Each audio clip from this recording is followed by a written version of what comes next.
the February 4th Select Board meeting. We have a by-board meeting with the Finance Committee tonight. I'm going to go through what I have to go through for my boilerplate, and then I'll let Finance Committee start their meeting, open their meeting. This evening on the Select Board, we have live and in person, David Phil, Molly Keegan, myself, Randy Iser, and better late than never, Amy Parsons, and Jane Nevin-Smith is on Zoom. I'm going to do the governmental part of it, and then we'll talk from there. Pursuant to Chapter 22 of the Acts of 2022 as amended, this meeting is being conducted in a hybrid format. The public has been provided with adequate alternative means of access via Zoom, as noted in the posted meeting notice, along with access and participation instructions. As chair, I hereby notify all participants that this meeting is also being recorded by the town through Hadley Media and will be made accessible to the public. In accordance with Mass General Law, Chapter 30A, Section 20F, any person who intends to record or transmit this meeting must inform the chair at this time. Recording in progress. That is your office. Okay. We are being recorded by here. That's good. All right. Nobody else is recording. Okay. So if you are on Zoom and you want to speak, you need to raise your hand and wait to be acknowledged. We've been getting Zoom bombed lately. So Jennifer's running a tight ship this evening. First order of business. Well, why don't you, Amy, open your meeting? Okay, please. Let's call the finance meeting to order. Tonight here we have Pam Haig, myself, Amy Fiden, Peter Matusko, and Paul McCretsky. Okay, great. Thank you. So first up on our agenda this evening is item 2.1, fiscal year 27 budget presentation. And I know Linda's gonna give us all the good news. All right. Set my. I am ready. Okay. It's posted on board docs. There we have 3 slides, one on revenues, one on expenses, and one on sort of putting them together, showing how it works out. But I want to start off by saying, usually when we have the budget presentation and we get this by board together for the first time, we have a lot more detail to provide to you. We have been doing that work and we have the detail. The trouble this year is, since it does involve so many cuts and it does involve, therefore, cutting into personnel, that's something beyond the authority of town administrator and myself. So we need to bring that into executive session with the select board. So we are going to give you the best overview we can. Hopefully in the next couple of executive sessions, we'll be able to go through, because there's a lot of cuts. It's not just like 1 or 2 things. And you'll see that's what I want you to understand tonight as we go through this.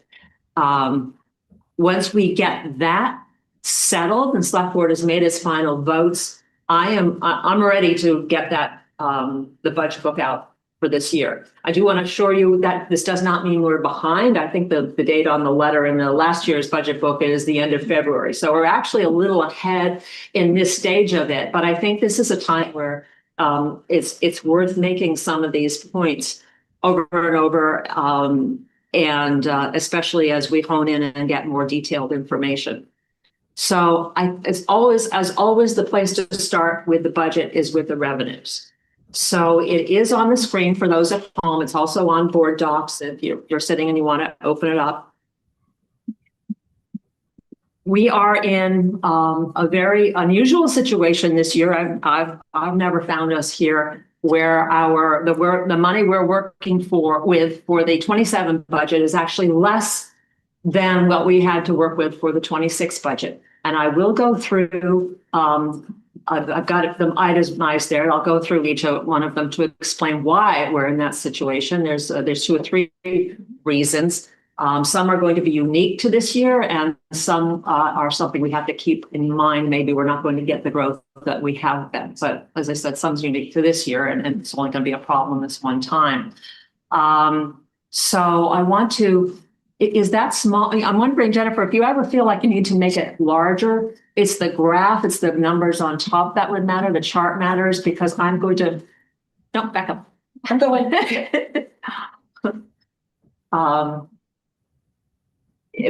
So it's the chart that matters because I will be making the points that are down below. And again, anyone can see them if you have it printed out, but I'm going to start. I'm afraid it's gonna make it. I think you better leave it where it Yeah, was, I think Jennifer. so. Yeah. Okay. Now go back again.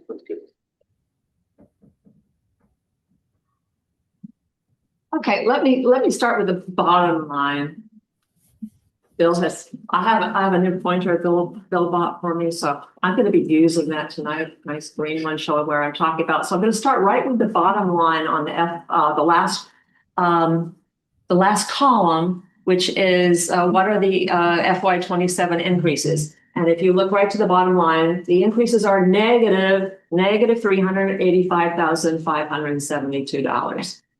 So how do we get there? There's a number of reasons. I'll start right at the top, property tax.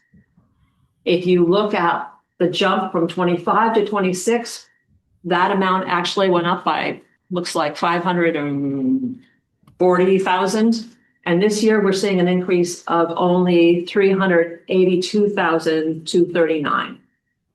There's a couple of reasons for that related to new growth. The assessors felt they needed to lower the new growth. We typically have it hovering in and around 150,000. They lowered it this year to 100,000. And so that's, so we've actually, bottom line is we've lost a little money there because we're not counting on the funds that we usually have coming in. It could improve from there, and I think it might be worth one more talk with them to see if there's any give there. But the second part of that then too is they've asked for an overlay, which we typically have been doing an overlay, which is the amount that we hold back from taxes for people who file for rebates. Mostly this commercial that is impacted at more than who uses that more than residential. But we generally have been holding somewhere between $50,000 and $70,000 for overlay each year. And it stays in a pool. And when they're not paid, every now and then the assessors would say, release some of the overlay and say they didn't need that much. Differently, this past year, they spent quite a bit of it and said, we have to build up that pool again. We need 200,000, not 60. What that does is that's another 140,000 we've lost in available revenues for the budget. I mean, so there's really not much that we can do about that at this point. So between those two and property taxes, that accounts for our not having 240,000 this year that we would have otherwise had. Next is local receipts. Can I ask a question? Yes, sir. I'm just wondering. Yeah. Like you said, for the projected growth from 25 to 26, it's around 500,000. Yep. And it's now 382. What were the losses or what receipts are we not getting from those losses of the 100,000 or 150,000? Do you have an idea what it is? Is it people moving out of town? Is it because the business is closing? Is it inspections? What is it Okay. that's part of that? That's that difference from last year to this year. Okay, these are not actual collections. It has nothing to do with the real estate taxes still went up, and I'm sure people will continue to pay their taxes at the super rate that they haven't had lately. So that money will still come in. The issue here is not whether we are able to collect taxes. The issue is whether those taxes are then available for us to apply to the budget. And if the assessors say, hold back 200,000 because we need to build up our overlay pool, then that 200,000 comes out of it. So all of the revenue that's coming in is the same, but it's not something that that they're saying that we should rely on this year because they might need to use it in paying it out. New growth, More projection. right. Yes, new growth, yeah. Businesses, I understand. Yeah, new growth it's a projection. You know, it's interesting because the new growth last year, I think we put in 140,000 and the 26 amount ended up actually being that we were awarded when they do the tax rate schedule. And I apologize, I'm not saying that quite right, but we were recognized for 200,000. So it actually was quite a bit higher than was projected last year actually came in. So we don't lose it for not having a good projection. And if we project low and it comes in, we still get to utilize it the next year. And the 200,000 did go into the new growth and is part of what we're able to collect in taxes this year.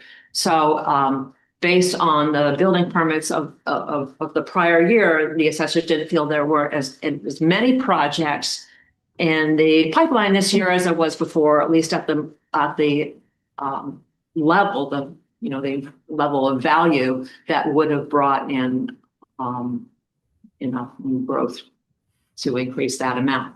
So because these are projections, we still may realize all of that. But now you turn around and you have to do the budget, and we have to budget on what we're told is available now. And trying to be conservative with we heard what the assessors, what Cheryl's presentation was, and like what Linda was saying is that we would love to be able to have a higher projection, at least on new growth, to try to balance that out, because it's kind of a big swing, right? 60,000 to 200,000 based on what they think they're going to get hit for with the overlay, and then a lesser projection on new growth coming to town. It's a $240,000 swing there. Mm-hmm. So it's just, it is what it is. And that's what they're giving us to work with. And we're just marching forward with it and putting it into the budget. I just want to emphasize, just having been part of that, at least one of those conversations, they're uncomfortable with the 140. They actually initially came in looking for a higher overlay, right? And then based on conversations, landed on the 140,000. Yeah, no, I don't. Yeah, they're that's not how it is. No, they're still saying 200.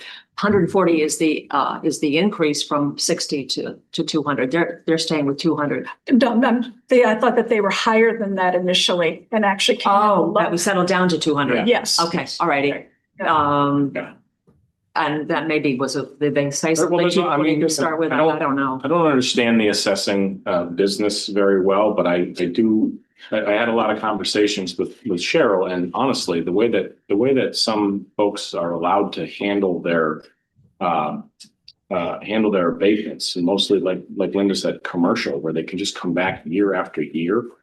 What's the point of setting the value at that point? They just come. It's year after year, and it's big legal firms coming in, and it's a losing game, unfortunately, with some of the businesses that we have. So, because of the fact that their amount in their overlay account has been diminished so significantly, this is what they feel comfortable with moving forward into this upcoming fiscal year. And like Linda said, we're trying to be conservative here. We are hoping that new growth skyrockets, and we just projected low. Right. There's, I'm sure, points during the year that we don't have, that we can go back to them. You know how we usually do it. We usually go back to town meeting. We always have a special town meeting in the fall, and we usually revisit the budget at that point. And I'm wondering, when we get to the end of this year and we have the full set of permits, and we know what's in the pipeline a little bit better, maybe more things are going to come in the second half of the year. There's no indication that I'm hearing the projects are getting started. It's like, what is the timing for them actually coming online and being assessed at the value of what they're being built at? But maybe some things will move along quicker or unexpectedly, and maybe for fall town meeting, even we could have a higher figure in there, and it would release some more funds for us to have a little more flexibility with our budget. Yes.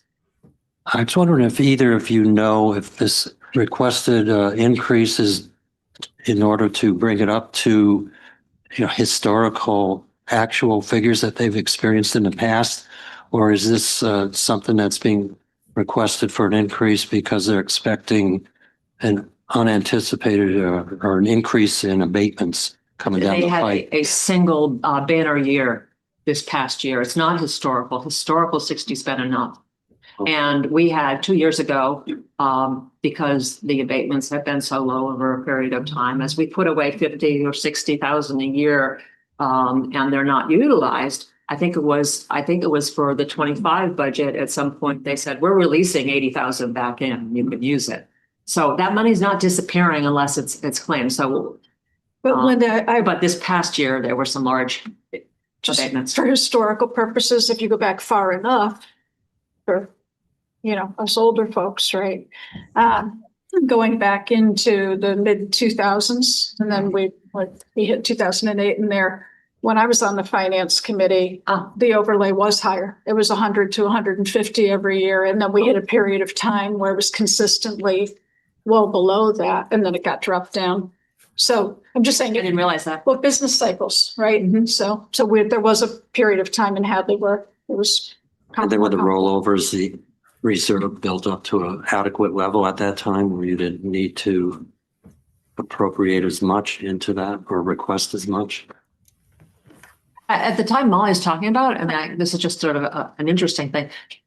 They were still by the year at that point too. So each year you did the right. overlay and you said, this is for whatever we might have come in on for 2004. And then they set up 2005 and 2006. And after a certain number of years, they could release the earlier year. So I'm not quite sure when it was. It was in the last 10 years. It was while I was here that you could be a lot more efficient then in knowing that, and then maybe keeping that number down because you knew you had the entire pool of funds. I honestly don't know how many years back. I don't know how many years back that they received that they might still be paying out for, but. So anyways, this is an issue for us. It's unfortunate. This is one of those perfect storms. It's like this year, if anything could go one way or the other, it seemed to have gone against us. So we're just plowing forward and doing the best we can. State aid is doing all right. Local aid, once again, not local aid, local receipts once again is now the first time that we're projected something lower, at least the first time I have been in a situation of having to project something lower than we had the year before. We're working on that. I mean, it'd be nice to, we have to have confidence when we do these projections. They are generally, because we're halfway through the year, our projections for next year are based quite a bit on what our year-to-date is in the current year. I mean, that's more important than what the collections might have been, 1, 2, 3 years ago. No matter what it looks like in the past, if we see something starting to go down in our current year, we can't then overestimate it going into the next year. You're welcome to, again, we have not have all these itemized, but by the time we get to the budget book, you'll have all of the details. This will be a full sheet of every single department, every single source of revenue. And we can spend some more time on it at that time. This is that's not going to be a secret as to, where our ups and downs are. But this is what the bottom line is, the local receipts at this point. And I think that's pretty solid right now for going forward too. And it's just it's a safer thing to do. I would love to, what did you say once, Peter? Like, could you just pick a number? If I did, I'd pick a number bigger. I promise I would not have a negative number here. And we would move that up and can maybe comes the fall town meeting, and certainly maybe even for the spring town meeting when we're doing the budget, maybe we'll see something more. But we have typically not made changes between this point of time and going to town meeting. At some point, you can't keep reevaluating your revenues. This might be the unique situation where it's worth it this time, but at some point you have to put that stake in the ground and say, this is it. We've got through the second quarter of the year. We know where we are. We're going to make these projections and we're just going to do a budget based on that. Otherwise, instead of doing that, but I'll be doing revenues all the time. But we have to make those decisions and go forward. But here's the biggest one, though. that's not, we could live with either of those two, but this is what's really putting a dent in it. And this is one that I call the one time. This is the use of free cash. Last year, between the two town meetings, well, let me go back to 25 first of all. For the 25 budget, we only used $239,000, almost $240,000. So I want to make a point of saying that, because there's sort of, for those who might have the impression that we're just kind of wild and loose with our free cash and we just throw it to in order to support whatever budget we want. We don't, that's not a lot to have put in for 25. We may have actually voted more of that when we did the budget that year, but by the time the revenues came in, the year settled out. That's the actual amount we ended up having to use. So we've been pretty good about free cash. We actually were not too bad either when we were going into 26.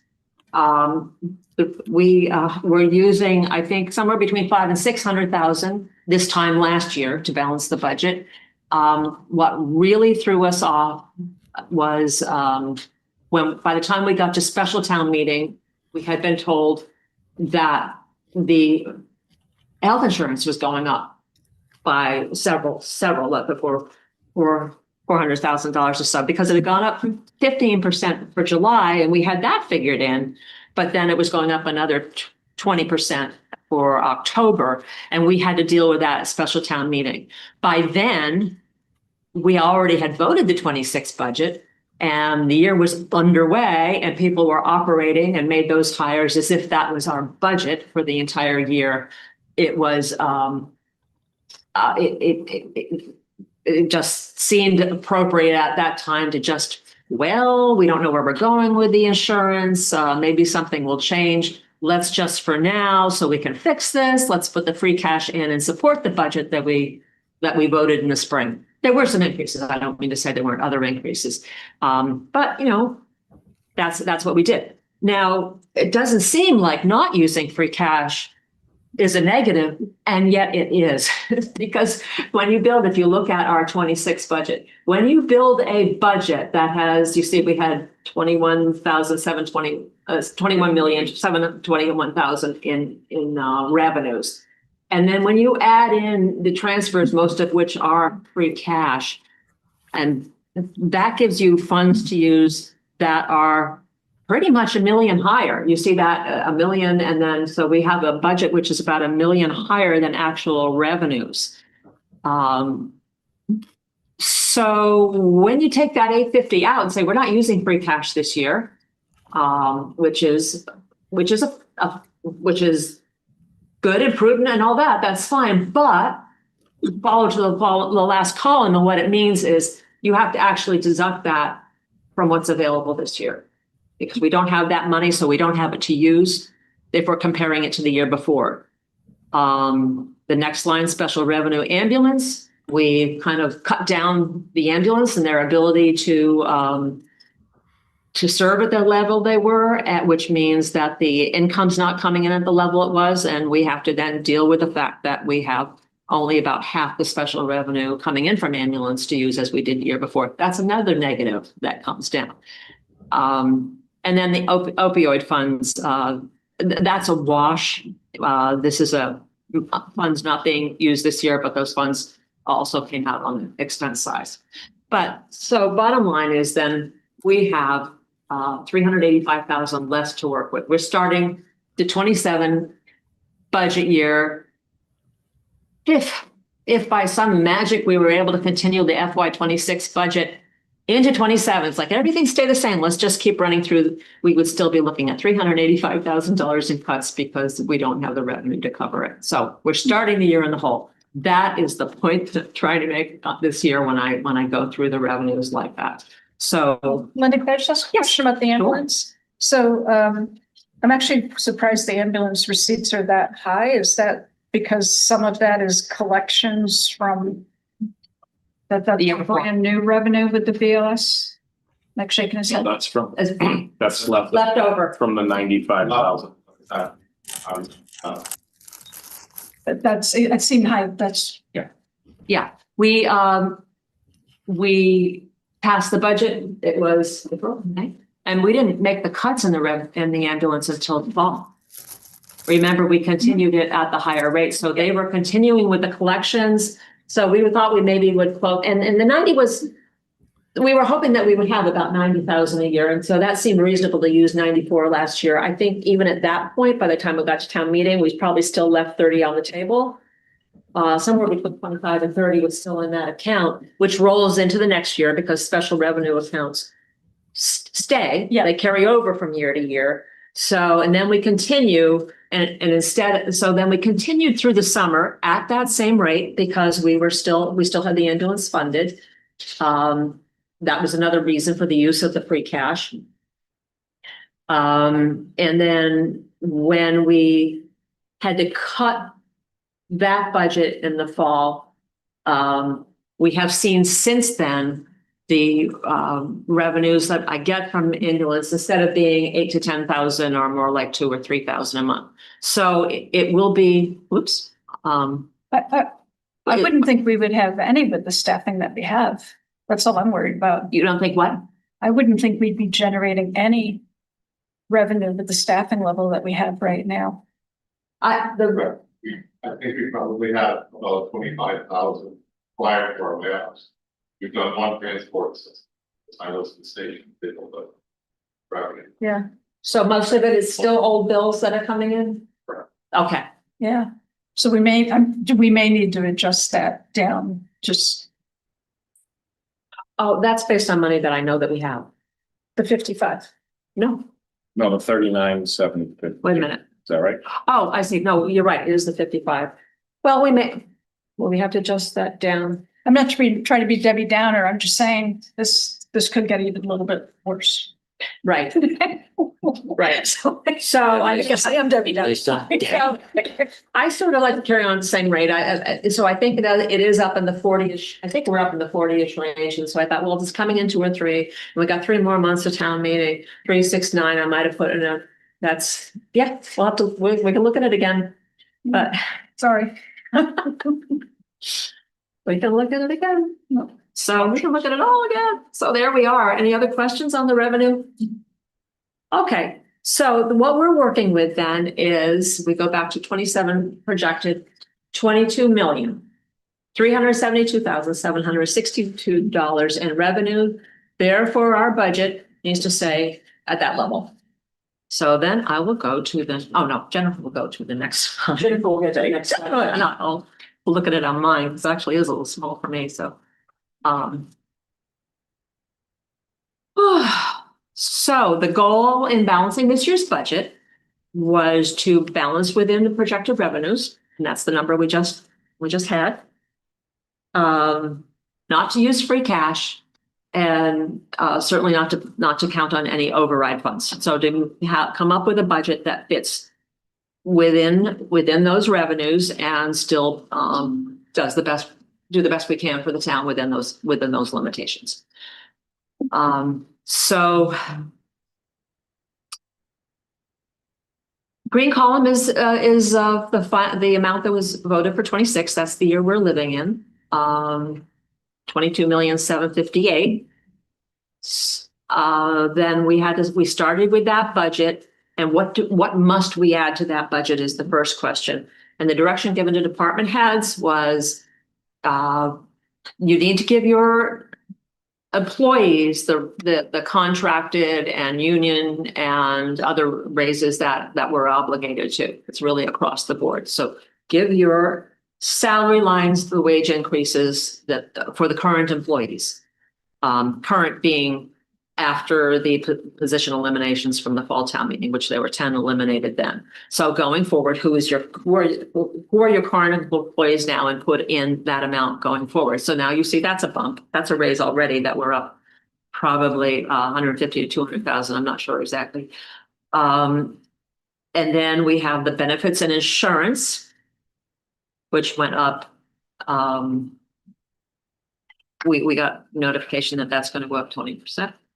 So our benefits and insurance went up, what's that, 6? I don't have everything here, over $600,000. That's actually over 6. Yeah, I think it was almost 700. I think it was 700.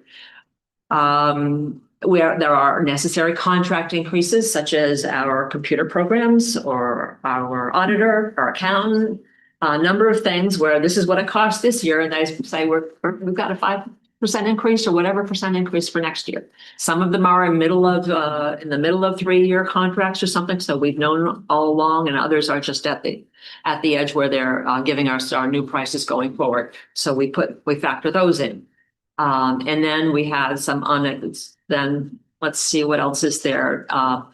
We had to adjust for some of the layoffs that we had, that there are overtime implications in certain departments that must keep the staffing for because of the services they provide. So those only go up, all of that. And so that's what I call budget one there. It was done quite intentionally with no layoffs at all. Let's just take this year's budget and put in what we have to add in and where do we stand. And that budget comes up, that's in the, using the wrong thing. That budget comes up over 23 million, $23.8 million. When we apply it against the revenue of 22,372, that's almost $1.5 million that we're in the hole now. Right? Yep. Okay. I have a question. Yes. When it comes to the additional, I'm looking at this, for the overtime, was that from, do we know what departments that was from? Was it because of the fire, because we decreased their manpower, that's where those overtime hours were? Or was it, I know, when it comes to emergency with the snow, it's all hands on deck with DPW, water and sewer for them going on. So do we know what department it was for the overtime that put us more to that? Or do we know because we have cut our fire department that it is that department? Yeah. Right. And remember, these are projections to 27. So we look at 26. And yes, there were, I would say, the departments, you've named the departments that have to deal in overtime sometimes. It's basically fire, police, and DPW. And all three departments experienced at least one person coming off. There are times when a shift has to be covered. Many times when you're down one person especially, there are more times that it has to be covered with overtime than there was when you have the full staffing. I know one of the first things that Chief Mason did when he came into the police department is he looked at that huge overtime budget and he said, you know what? And he did a diagram and presented it to Finance Committee at the time saying, if we add 2 police officers, so 2, and then and we pay them and we put them in at full time, that overtime line is going to drop way down. And I don't know if he promised, but he sure made a good pitch for, we are actually going to save some money if we add a couple of officers. And it was one of the best, we were off to a great start. It was it really worked at that time. It's hard, to. No, I understand. I was just curious. Yeah. And then after the other things, I know we were talking about, there's going to be another increase when it comes to the insurance. And I brought this up at one of the other meetings of last year, that I think that the town pays 65% of their insurance and they pay 35%. If I know what their union agreements and their automatic raises that they're going, and I know it's in between the contract time, to think about maybe at the end of that contract, to think about increasing of how much the town employees have to pay for their insurance. I think there's nothing that's not on the table. I was bringing that up. I know it's kind of like Yeah. in the middle of that contract, it's been signed in 2 years from now. So we don't forget about that option, to thinking, contracts are contracts, unions, they make sure that all their employees get what they have, but also maybe they need to. It's not just dealing with employees, but it's also, or the unions, but it's also dealing with the insurance. And I'm not in on the negotiations or the insurance if someone wants to speak to more to that. But I think that right now, a lot is being considered. Okay, just wanted to make sure. It's kind of everybody's problem right now. And yes, enough on that? Yeah, okay, all right. But yes, that's one of those things. Again, if there's anyone out there that you think there's something we haven't thought of, let us know. And I think there's a suggestion box or an email to write to, a way to get in your thoughts and ideas, because it just gives us, it just gives those in charge more opportunities, more, to figure things out the best way. So we certainly weren't going to come in with a budget with $1.5 million, but you have to start somewhere, right? So, sorry, I just wanted to Yeah. add one thing, just because it says like position cuts needed 0. That's as of like where we are now. That's not reinstating or anything that has already been gone. Correct. That's just as we are at the moment. Just to show you the gap that we have, and yes, exactly, not Yeah. reinstating any. Mhm, yes. Correct. The 10 positions that that were gone as of fall, are still out. So the only employees included and given raises in this budget were those that are currently on staff. Okay. So when you go to budget 2, and this is where the not so much fun begins. We made over $1 million in cuts, and they were shared between the town and the school budgets. The town side has, I call it net. We have five net positions were cut. And based on what you just said, Linda, does that mean there's cuts in the school side as well that you're not showing there? The school side is a dollar figure because we have no control over what that means for them. Okay. How they would close that gap. Okay. And it should, we need to make it very, very clear that the cuts on the town side are in no way decided. It is simply a dollar figure. Mhm. It's a average dollar figure cut on the town side that needs to be, gone over very clearly with the select board and making those decisions based upon how the department will be able to continue to operate if you make cuts in certain areas. It also brings up the issue of the overtime that Linda was mentioning, is that, basically if you're cutting from a public safety department, as an example, you have to then factor in, can you do that without having to incur other costs, overtime costs and things like that, and basically just reduce the net cut that you get. So both items are basically dollar figures, and no specific positions have been identified, and the school obviously can't identify positions. It's not our job. Can I just question I keep coming back to this, the position cuts needed. So it says 5 town, right? Mhm. And I mean, if we don't know what the positions are, right? If they're $200,000 positions, that's 2. But if they're 4 $50,000 positions, that's 4. Mhm. If there's some combination, so do we really know it's 5? I mean, it No. could be, No, you don't. it could be, No, you don't. That's why. Yeah. It's kind of there's no good way to present it. well, and It's just, I want to highlight that though, because, I mean, Linda appropriately let it off by saying, we're not making specific cuts here, right? I mean, that's going to be ultimately up to the select board. And I just want to highlight the fact that depending on where we wind up with the schools, where we wind up department by department. I mean, I appreciate you're trying to put something out there, but it may not. And I only say this because there are some people who may be listening saying, well, that's not bad. It's only 5 people. It may not ultimately be 5. It may be a different metric. So Not only could it be more than 5 in budget 2, but when we get to budget 3, it gets worse. Yeah, and I don't want to make a sound that like we haven't done our work to attempt to identify where these are coming from and the value of them.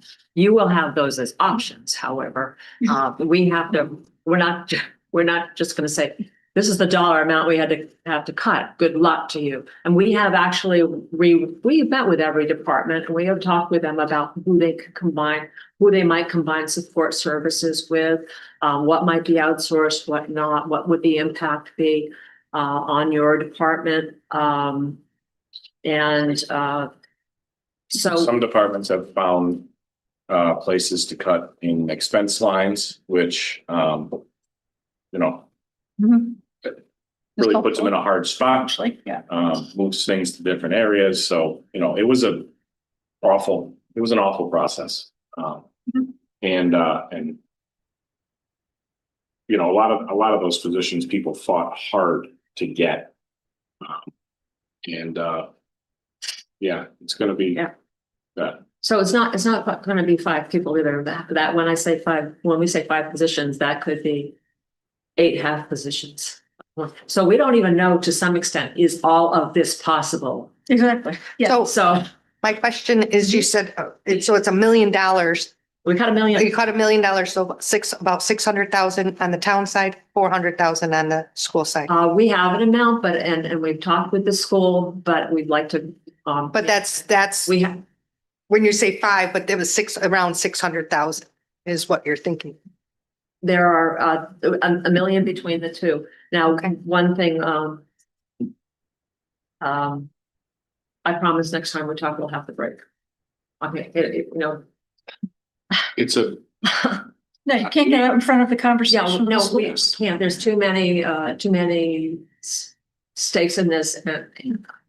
and honestly, the mechanism in which school committee sets their budget is very different from the way that select board and finance committee set their budgets. So we truly have to work with them, try to figure out what the split can be and if they can even incur these types of cuts. And that's where you kind of get to budget number 3, where, you know, if things fluctuate in the wrong direction, the potential positions on the town side, so to speak, increase. I don't like the idea that we're kind of breaking it in half and pitting school versus town. I feel like we really need to attack this all together. But you know, like I said, the way that their budgets are done and the way they set their budget, the way the town sets their budget they're very different, and the rules are different. So yeah, there's a lot of work to be done there. So we felt we did everything that we could in budget 2.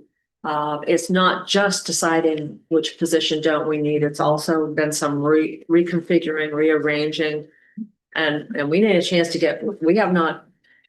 We need a chance to get through the select board, and then we need a chance to get back to the department heads. This is a very there's a number of steps we need to move through, and then probably even talk to the attorney about what's the right way to go about this. But we think you have to start somewhere. We're starting with this could work. This could work. This is what we have. If we cut $1 million out of the budget, I'm pretty confident that we did the best we could.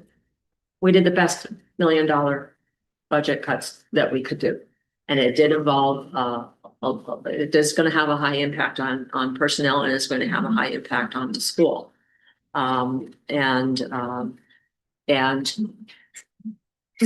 My best comfort in this is going back to the free cash, that we're not going to have $1 million. I don't know what, well, I'm not going to speak about next year, but we know that we're dealing with that free cash dip for the first time. And that's like a reset button. And the revenue, we should be able to sweep up with the revenue in a little more natural case going forward. But not if health insurance doesn't agree.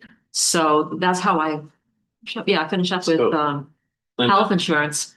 Yep. So budget 2, let's just say that we went with budget 2, that would basically put us in the same position we were at with the override, right? Where we would have some positions that we designate as unfunded unless revenues were $384,000 higher than expected, where it could cover those positions. So fall town meeting, we'd be in the spot of saying, hey, this is where we're at, and we got to make these cuts to balance out for the rest of the year. Is that kind of where we're?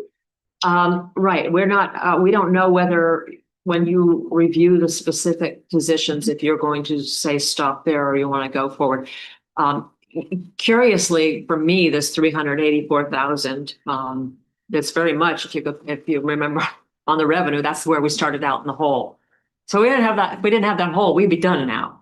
But what I'm kind of getting at is that we'd be kind of rolling the dice with revenues, where if they didn't come in, then we would have to make those additional cuts of the 5 positions or whatever we need to balance out the difference, right? Okay. But are we also trying to avoid what we did last year, where we did a budget in the annual town meeting and said, well, we know these positions are going to run out by October, September, and hopefully. Yeah, I mean, my guess would be that it would be more if there is no chance of any other revenue coming in. That's how I'm gonna say it. Mhm. You have budget 1, which puts you $1.4 million in the hole. You have budget 2, which you're $380,000 in the hole. If you, like David said, or somebody said, if you roll the dice and hope that gap gets closed, you very well could be in that position. You have employees that you can't finish the year Right. with their salaries, which I think is probably not a best practice in the financial world. No, that was my whole point, is that we last year kind of left it as a cliffhanger. And then people came to the fall town meeting and then the special town meeting and had already forgotten what they had voted on back in May. And it just seemed like a surprise, and it wasn't a surprise. You would very likely stop making these decisions in the next couple of months to be enacted July 1. Okay. And we had a couple of other issues going on last year that we don't have this year. Mhm. One is when you were deciding on the salaries for the Springtown meeting, you still had some negotiations underway. Mm. So we didn't know how much all of those raises were gonna be. We took a guess and put it in what the finance likes to call our kitty. But so we had to sort of do a guess on what the increases might be and park them somewhere so that we have it set aside. So we don't have that. Those are in there. Everyone's getting that raise is in every single department right now. So that's not a factor. The other factor we had going was we had a big decision to make on ambulance, and we just couldn't know, how are we going to do it? Does the town want to fund it? Does it not? And that was a huge swing. And we don't, for better or worse, we don't have that this year. So we had, I think, a lot of unusual things like that we were dealing with at the same time we were trying to. And then house insurance hit us, boom, right in the middle of that. It's been a rough year. No, I'm just advocating for no cliffhangers this year. Doing our best, Amy. Doing our best.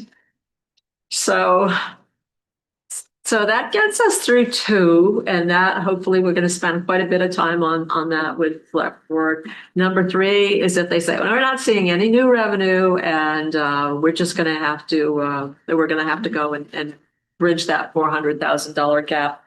I'm estimating it's an extra 5 to 6 positions that we would have to deal with. We have some possibilities. But honestly, we don't have that one completely lined up to the extent of 400,000. I would say at that point too, all the cuts are going to have to come out of those operational budgets. You'll see who's beautifully untouched in here, our debt payment and retirement. We've got those nice 2 solid bottom lines of saying we're not budgeting. We don't care what you need to cut. It's all coming out of our operations, which is how we run our town. So. Budget 3 is also assuming that whatever reductions or cuts, whatever you want to call them, that go to the school remain at what the cut was originally. Nothing new. If there's a back and forth and that cut is reduced, that will then go to the town side, and the town will have to take on that burden, and thus the gap will grow and the number of positions will increase. So that's assuming like best case scenario. I have a question on the benefits. So if we're already lost either 10 positions because they have not been filled and we're looking at more, why why don't we reduce the benefits a little bit? Because yes, it increases by 20%, but at the same time, less people are using it. Maybe fewer people. Yeah, so the people that will be leaving or that that we didn't fill Yeah. are all people that don't use That insurance. some of them may not be on our benefits. Something else that can happen is that this is happening in all towns. And there are couples that each year make that decision again, whose insurance are we going to take? So we could be losing some and others, and we still might have a better plan than another one does. So we could be picking up people there. Now, another reason because I certainly even in the last couple of days, I'm going, maybe we can bring that down and do some kind of an estimate. But you know what I needed to offset it with? We talked about this, and it is unemployment costs. As we lose people, if we actually end up laying them off and being obligated for unemployment costs, that could be $15,000 to $30,000 a year per employee. So I thought, well, just leave that there. I did bump up I bumped up the unemployment somewhat. We don't know how that's going to work out. We don't know if we're going to have the benefit, or if we're going to have, be able to take advantage of attrition in certain departments. We like to we see how far we can go just where people are, leave, retire, and natural happy ways of leaving.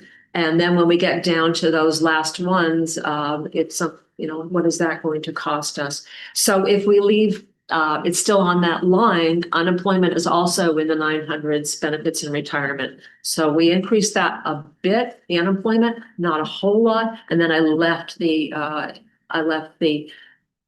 health insurance as if it was the full amount plus the 20%. So again, when we get into our budget sessions, and I think by the time we get to that budget, we'll be at least a month away, because I know you're gonna want to start your scheduling your department head meetings. We can let's look at that in more detail then and see if it still makes sense. I think to Amy's point, I mean, eventually there would be savings in that line item, but it's years out in a situation where you have forced layoffs for all the reasons that Linda said. But I think you're right that down the road, you have fewer workers and you have less payroll burden, right, for benefits and stuff like that, but just not in the near term. Okay, yeah. And then I added back in, and this is a point I just want to mention. I've already said about health insurance going up by 20%. But I want to bring you back up here because it just knocks me every time I look at it. I just can't even believe it. So let's go to this last column we're in here, which is what our budget would be if we had a balanced budget there with our $22 million budget and our 5.6 million in benefits. The first column is 2025. Benefits and retirement, 4.1 million. Go over to 27, 5.6 million. The difference there, one and a half million, right? $1.5 million increase in our benefits in 2 years, 25 to 27. We're not going back very far. 25 to 27, 2 years. Then look at the bottom line. What about the entire budget? There's our entire budget at 22.3 million almost. We come over to what we're striving for here, 22.3 million. That increase is just a little over $1 million. It's not even 1.1. The benefits line is increasing $400,000 more than our entire budget. So that means we still have to pay the insurance and benefits, and they're squeezing out our operational departments. That just blows me away. Okay, last slide, so we can be wrapped up here. This is just a summary of where we've been. Level funded budget leaves us 385 in the hole to start. And just the bottom line is going to be net positions cut. So for our level funded budget, we already cut 10 positions. They're done. That's done. Budget one, no positions reduced. So $1.5 million gap, But sticking with our 10 that we already laid off, or positions we already cut. that's done. Yes. Mhm. Yep. I just wanted to get the reminder in there.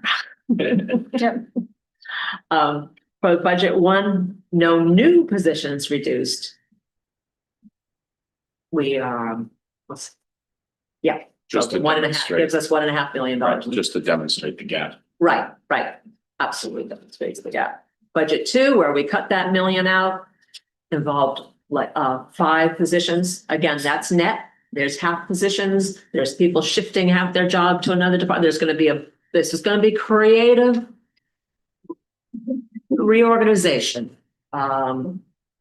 If we do go to that next level of where we can't find anything more in revenues, we're just really gonna have to bite the bullet and bridge that last $384,000 gap.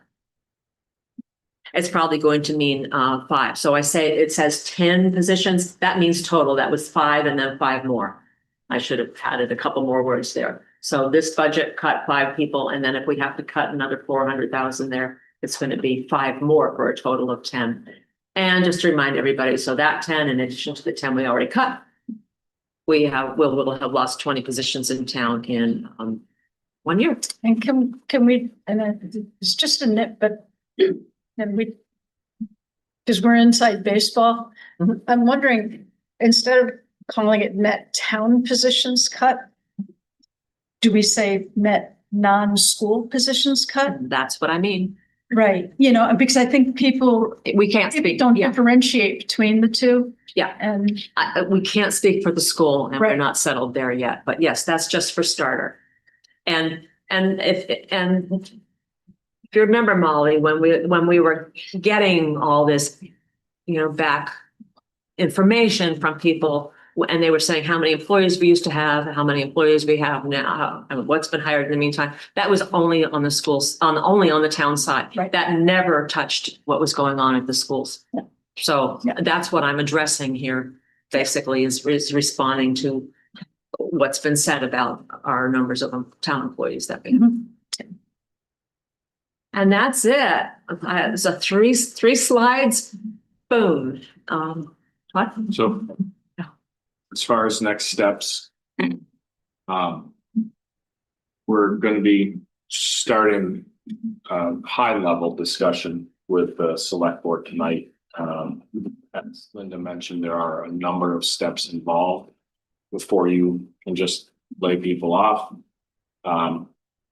And they need to discuss that as well as, again, if they want to figure out another way to bring revenue in, which can reduce, if not eliminate those impacts, depending upon where they'd like to allocate that revenue.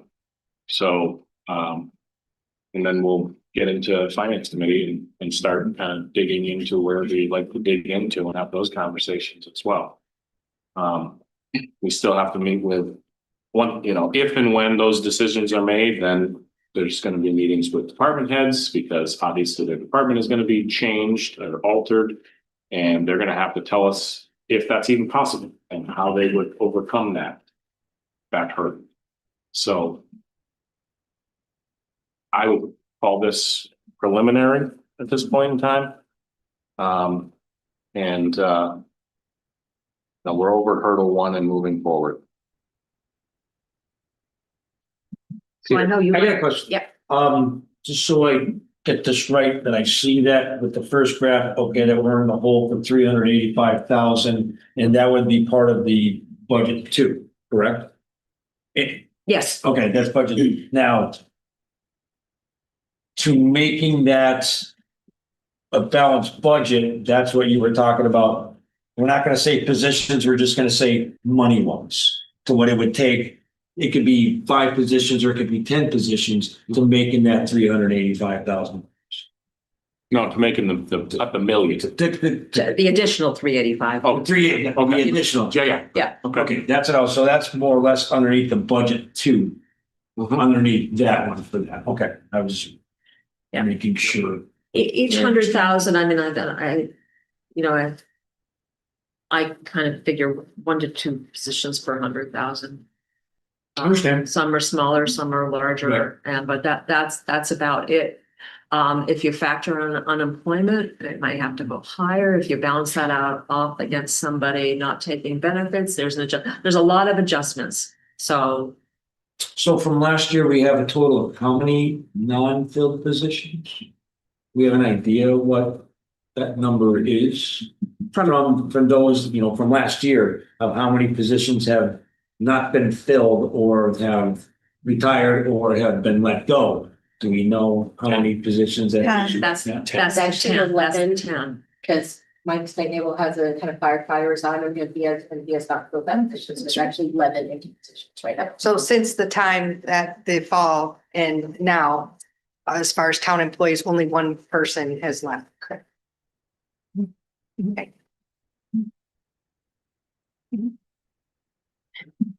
For one of our discussions, and I'm thinking about this in the context of like the listening session and some feedback we've been getting from the public just for educational purposes. The local receipts, I'm wondering if we could find a way to kind of break out the local receipts. And I remember doing this a long, long time ago, like identifying the drivers behind it, right?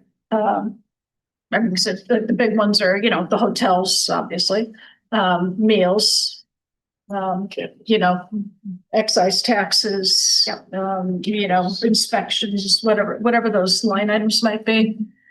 Because I think it's a good idea to remember, you know, what can be happening, what exterior forces can impact those line items, like they're not guaranteed. And some of them are very much driven by the commercial sector, not the residential sector. And I think it's important to keep that in mind, especially when we're having conversations about the split tax rate and things like that too. It is. And actually one point that I was sitting on, I didn't find a way to get it in when we were meeting. So I'll say it now when we're talking about the split tax rate and, businesses and, you know, what they're paying versus people is like half our local receipts, like 2 million out of the 4 million comes from meals tax and rooms tax and the cannabis to a lesser extent. But those 3 add up to $2 million. All of our other town local receipts are about $2 million. So that's what the businesses are bringing to us. Little extra value added that we don't hear about as often. And I just want to make sure that goes into the consideration as we're looking at businesses. Yeah. Plus a lot of Jennifer's making an eye on me. I know it's just exactly what she's thinking. The permits and all that go to the select board, those are for businesses. Inspections, Board of Health inspections are mostly about businesses. So even a lot of our departmental receipt collections are related to the businesses.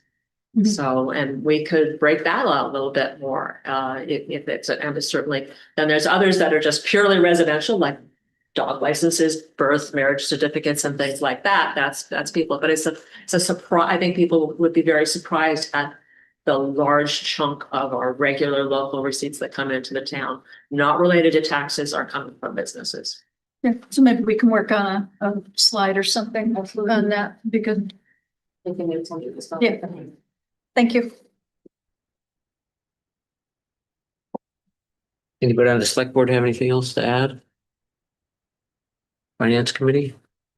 Can I bring up something off topic outside of this or no? Only if it's not in violation of open meeting law. You can start and then we'll decide whether it's appropriate or not. As long as you don't mind it shutting it down. You shut me down. When it comes to the letter that you had sent out to the residents of Hadley when it comes to the sidewalks. That's a later discussion, Peter. That's a later I just item. wanted to, okay. Yep. There is one more thing that we do need the finance committee for if they want to hang around. I know Peter obviously now wants to hang around for the sidewalk thing.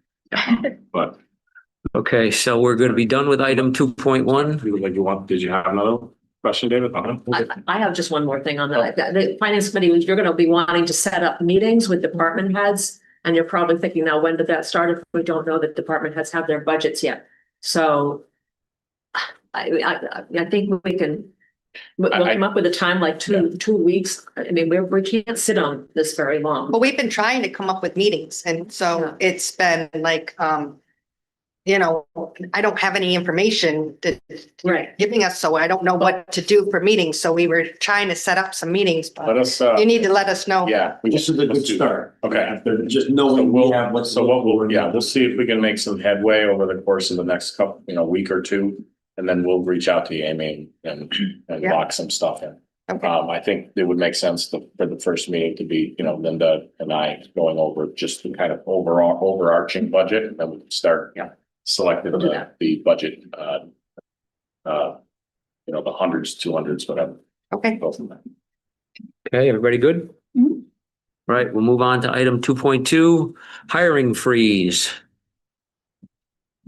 So the fire chief and I, if you watched the last meeting, just really quickly, Mike will explain in greater detail what he's looking for his department, but, I also wanted to, request the unfreezing of the TA position just officially, just to make sure we don't run afoul of anything, so we can begin, posting and looking for a replacement for town administrator.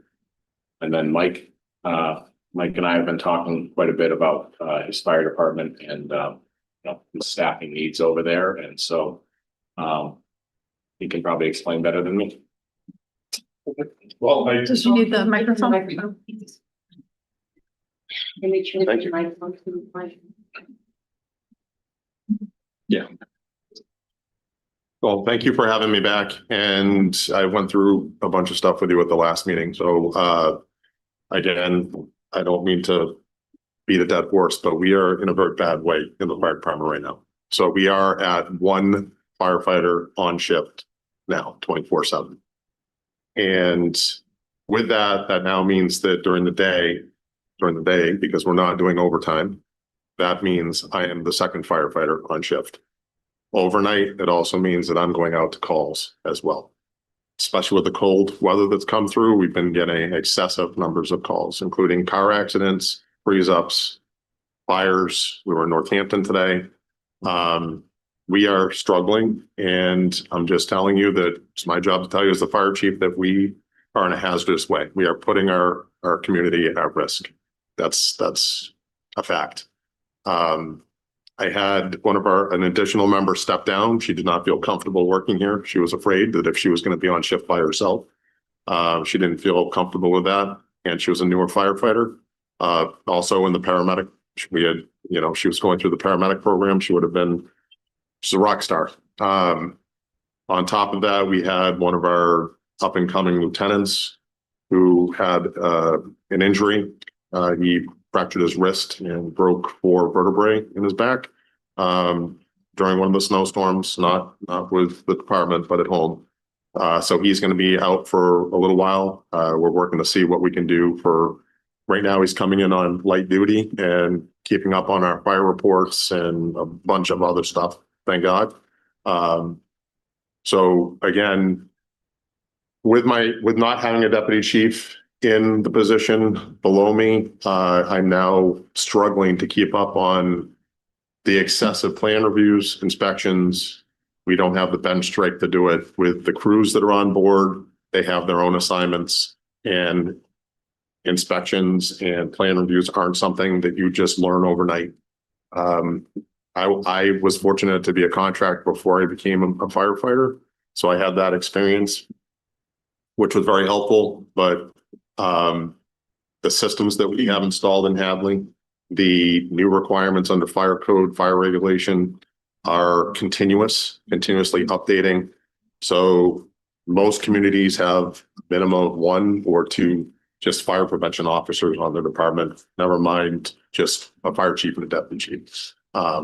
Especially with the business that we have. I mean, you see how we drive down Russell Street. It's a continuous, I work very closely with the building department. We're fortunate that building and fire work so closely together and so well together. But I can tell you that it's a challenge because folks like to beg for forgiveness rather than getting permission.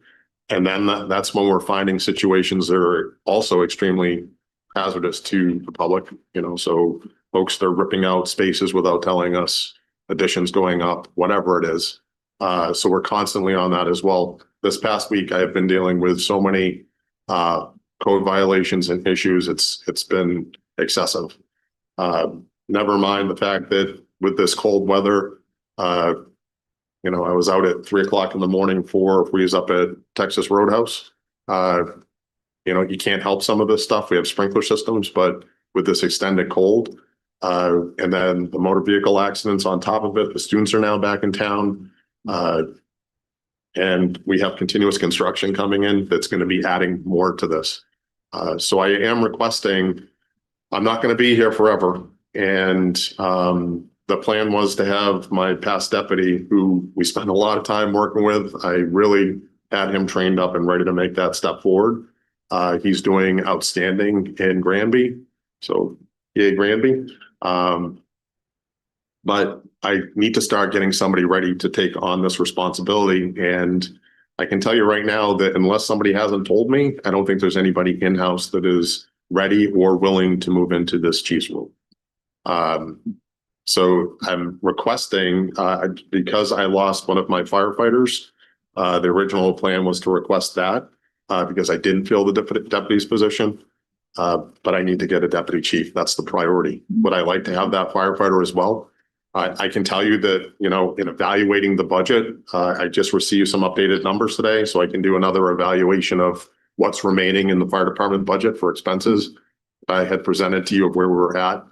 You know, the layoffs occurred a little bit later than was anticipated because of the negotiations and everything else that it took. So, you know, there's got to be an evaluation of where, you know, we might have a shortfall that I don't know if we can cover it just out of my budget. You know, the overtime is, so again, because we don't have, the union agreed to not have a minimum. So we're down to basically a night, one firefighter can be on duty. And it's, I'm telling you, it's hard to sleep knowing that because they're going out quite frequently. So again, we're limiting that overtime, but there's certain shifts where there just has to be, you know, we have a major snowstorm coming in. I'm sorry, we have to have folks that are there because we were out shoveling all night and snow plowing and trying to keep the station open. So I would like to request that the Select Board and Finance Committee would consider lifting the hiring freeze for a deputy chief's position. I basically went through the Collins Center's evaluation of wages. And again, I can't tell you if I'm going to find a chief, somebody with experience to walk through the door and take that role. I get calls every day from chiefs saying what's going on over there and how can we help, chief? But I did an evaluation and I'd love to, you know, discuss that with you in either executive session. Or, you know, again, I can give you that number based upon that evaluation. It's just mid-range of that survey. What was Evan's salary when he was here? He was going to be up to, I believe it was 108. Plus the stipends. So I think it was like 115 to 118 range. 114. Roughly. What number are you looking at, Mike, in the mid? It's about 108, I think it was. Then the insurance and all the benefits, so what would that be total for that employee, for that deputy chief, which I agree, you should have somebody, but for what, you know, we're talking about the salary, but it's all the other things that add to it with the insurance, the benefits. So we're saying 150. Yeah, like another 40%. Good rule of thumb is about 40% for benefits, so you're probably looking at 140. I mean, across the whole budget for his budget, you're talking 105 or whatever the number is that the benefits side would get. And what was the salary of the firefighter that left? Roughly, but I don't exactly.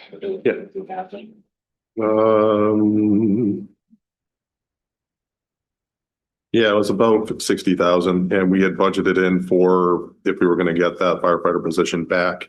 And again, So it's 60,000 plus their negotiated stuff through the contract. Again, I just want to, just as a reminder, the EMS budget we're talking about was the fire department budget. That wasn't a separate budget of fire, of EMS employees sitting in the ambulance. That EMS budget was a special revenue budget because it was funded through stabilization. So money was kept into that account. That's why it was that separate account. So when you're factoring that, the fire department budget that was funded at $400 and something thousand for salaries is missing that half of all the salaries plus one position. All that was eliminated completely. So that's why you're seeing that crazy number, because just to fund what we have now. So one firefighter, the 5 firefighters, I should say, plus if it was going to be a deputy or myself, it's more than what's level funded in the fire department budget. Overtime was never increased. The overtime budget for the fire department was kept at 30,000. And that was short as it was for having those employees. Our mission, our goal, when we had presented getting up to 3 employees, was basically doing what Mike did, is getting those. If we had received those last 3 employees, we would have been able to have the 2 minimums and eliminated that overtime. So the overtime right now is strictly just to cover if somebody takes time off, and we're down to 0 on the shift. That's not during the day. This is mostly just, overnight hours, because I cover that second position during the day. One more question. So the new deputy chief, I'm assuming is going to be I'll say a working deputy chief that's going to be responding to calls, not just office, right? Correct. Meaning that you can turn off the radio and you can take some night shift calls. Wow, right. Maybe. It basically, actually, more importantly than that, it's going to allow me to get all the stuff that I need to get done during the day. Because I'm literally typing away on fire reports or doing plan reviews, and the call comes in and I'm running out the door. Can I ask you a leading question in Yes. that regard? So in the hospital world, or the world of medicine, it's possible to get traveling nurses to come in and fill shifts. Can you talk a little bit about the climate out there in terms of the opportunity for you to outsource fire inspections to neighboring municipalities, or to get, is there such thing as a traveling fireman that can come in? We have had this discussion before, and there were requirements under fire regulation. So the delegation of authority is through the fire chief. And then that's a tough one. That's a tough one. We could certainly take a look at it, but there have been discussions about regionalizing fire inspections. But it wasn't going to be worth so some of the costs are set by state regulation. So we would be losing money by bringing somebody in to do them. So basically the way we had it is we were, Evan was handling a majority of the smaller inspections, and I would be focusing on the bigger plan reviews and that kind of stuff. So we're looking for somebody that can walk through the door and have a good understanding of that. And Throwing then in the being a other, chief the answer is, my understanding is our neighbors aren't overstaffed. They don't have people sitting around able to peel off and come to Hadley for half a day, No. even if it made sense. Correct. So if you look at Amherst, for example, they have one dedicated fire prevention officer, and then they have an assistant chief in charge of fire prevention. So we were kind of similar to that. Northampton's about the same way, but we have, the amount of business that we have alone, if you look at Springfield or, some of these other communities, they have 3, 4, 5 fire inspectors. I can tell you right now that, again, in-house having how difficult it is to maintain all that equipment that you have. We were fortunate to have Brian, and let's say thank you again to Brian, because our new engine 4 blew a radiator hose line. If I had to ship that out, get that towed down to Connecticut to the folks that service our truck, he had it done within a day at the cost of him coming in on shift or overtime to do that. And it would have been hundreds, if not thousands of more dollars to get it done down there. So, the cost savings is we're continuously trying to find those cost savings. So I am asking for that. Again, if you want to be generous and do a firefighter and a deputy chief. Take it. Go team, but I think the priority is the deputy chief position. Okay, so I mean, we all know that if money wasn't an object, it would be no problem. But based on our previous presentation, we know we're all in a world of hurt financially. So then we've got to get creative. I mean, I don't disagree with you one bit, Mike. I know that these people are needed. But where do we come up with the money to do it? We're already cutting, either 5 or 10 or who knows how many positions. So, I mean, at the end of the day, we need more money. The only way I see we can get more money is through some kind of an override. And I think that's going to be part of the conversation. This whole budget season here is, what do we do with that? We come up with a number somehow that makes sense, that is palatable to the majority of the townspeople, and hope that we can fill these positions that are definitely necessary. Well, I just want to, so the firefighter position is a vacancy that was created after the cuts. So for number one, you're looking to replace the vacancy, right? And then Yes. you would like to unfreeze the deputy chief. Well, we would have to unfreeze the hiring of that firefighter as well, because it's a hiring freeze. Yeah, I'm just breaking out Yeah. the two. And the reason why I'm saying is I would prefer the deputy and not hire the firefighter Mhm. is much more critical role right now. And we can't continue to operate like this, especially with my time frame of, I'm not going to be here forever. So we need to start putting together, we have that succession plan and it's coming. I can't keep on this pace. But you're saying more critical if we were gonna say you get one or the other, Yep. which one do you want? So you want the deputy. 100%. But with that being said, if we added the firefighter back, that would allow you to have a little more flexibility with staffing and overtime and whatnot for covering shifts, right? It really, basically what it would do, it would put that second person, and again, we would offer probably a little bit more money to get an experienced firefighter, because that's the issue, is we're trying to keep those shifts that have new and firefighters that aren't, that really need to have a second person there with them, in my opinion. Just as a team to be going out together. I mean, we've now changed our operation that we're responding in a squad truck. Okay, so we go out to fire alarms where we don't know what's happening. And there's times where I'm calling and saying, hey, we have smoke in the building, bring the engine, please.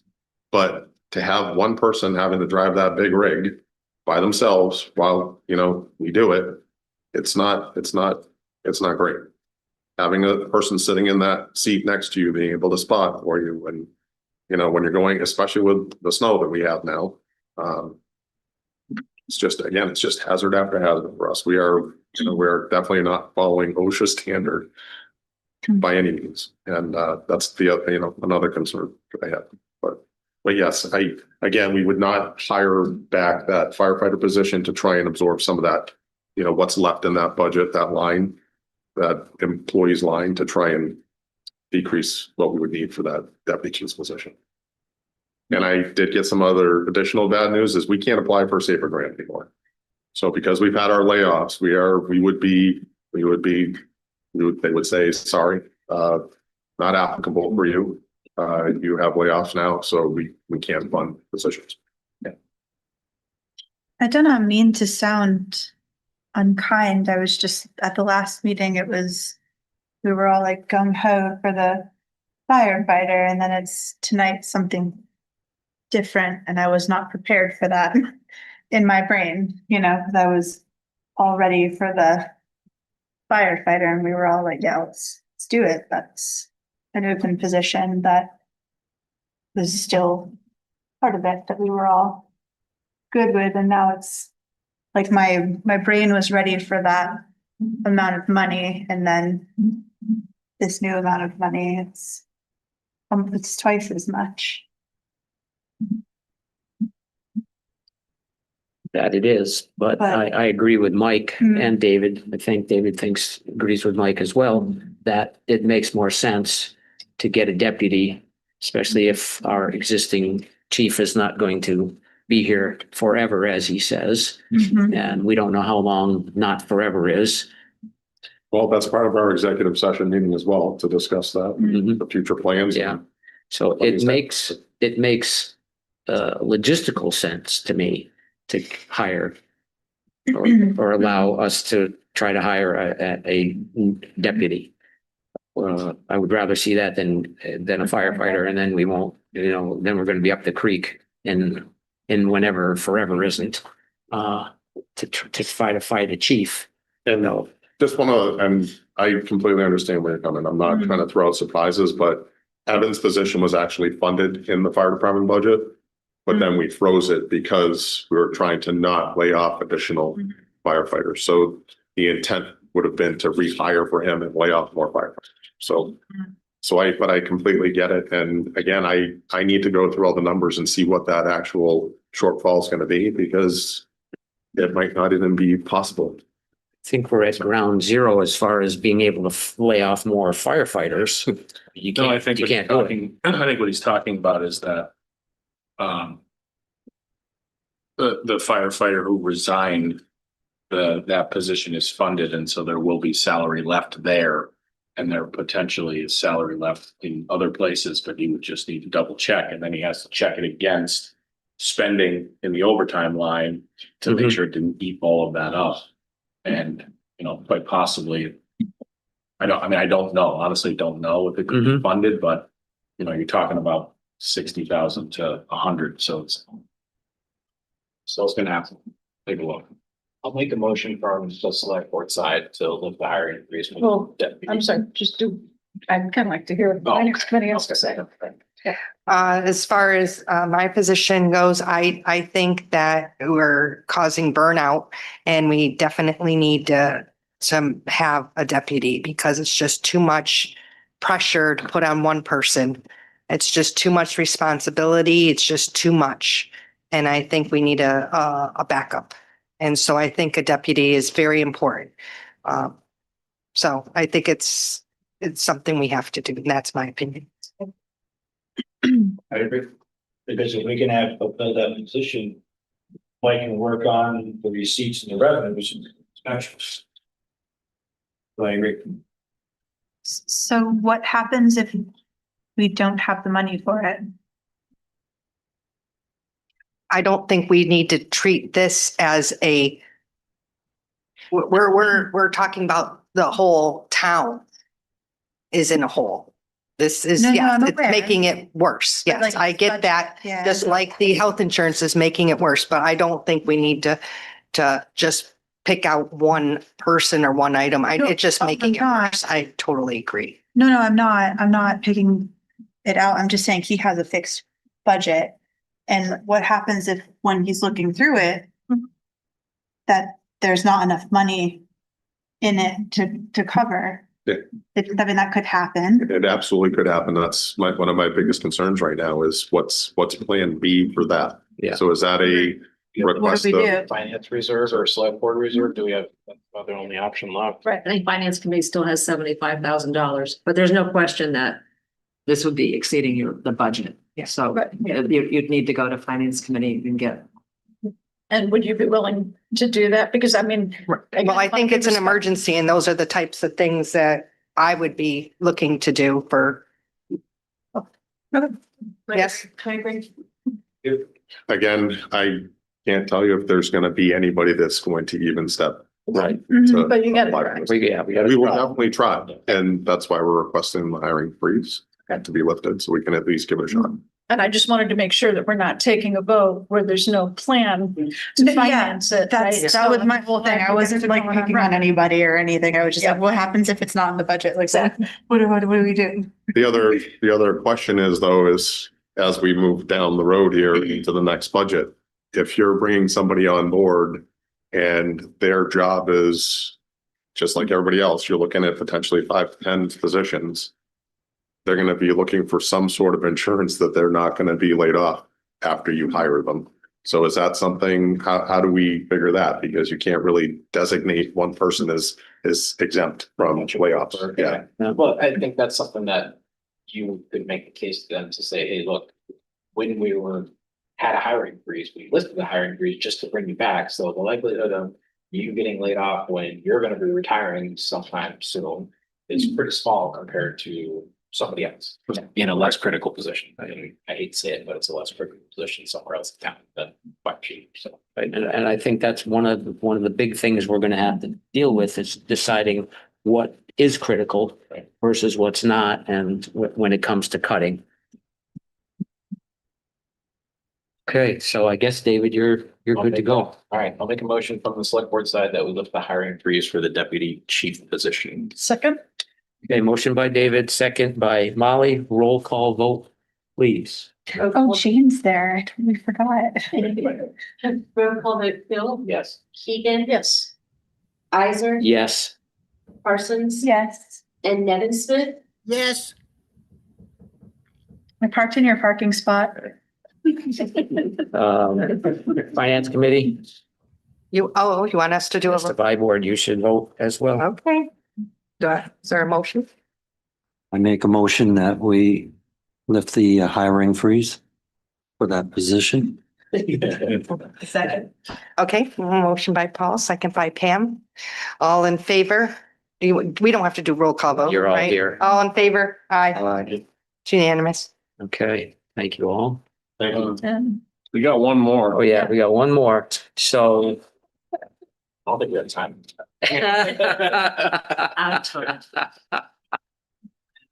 So we would be lifting the hiring freeze on the town administrator in hopes of hiring somebody.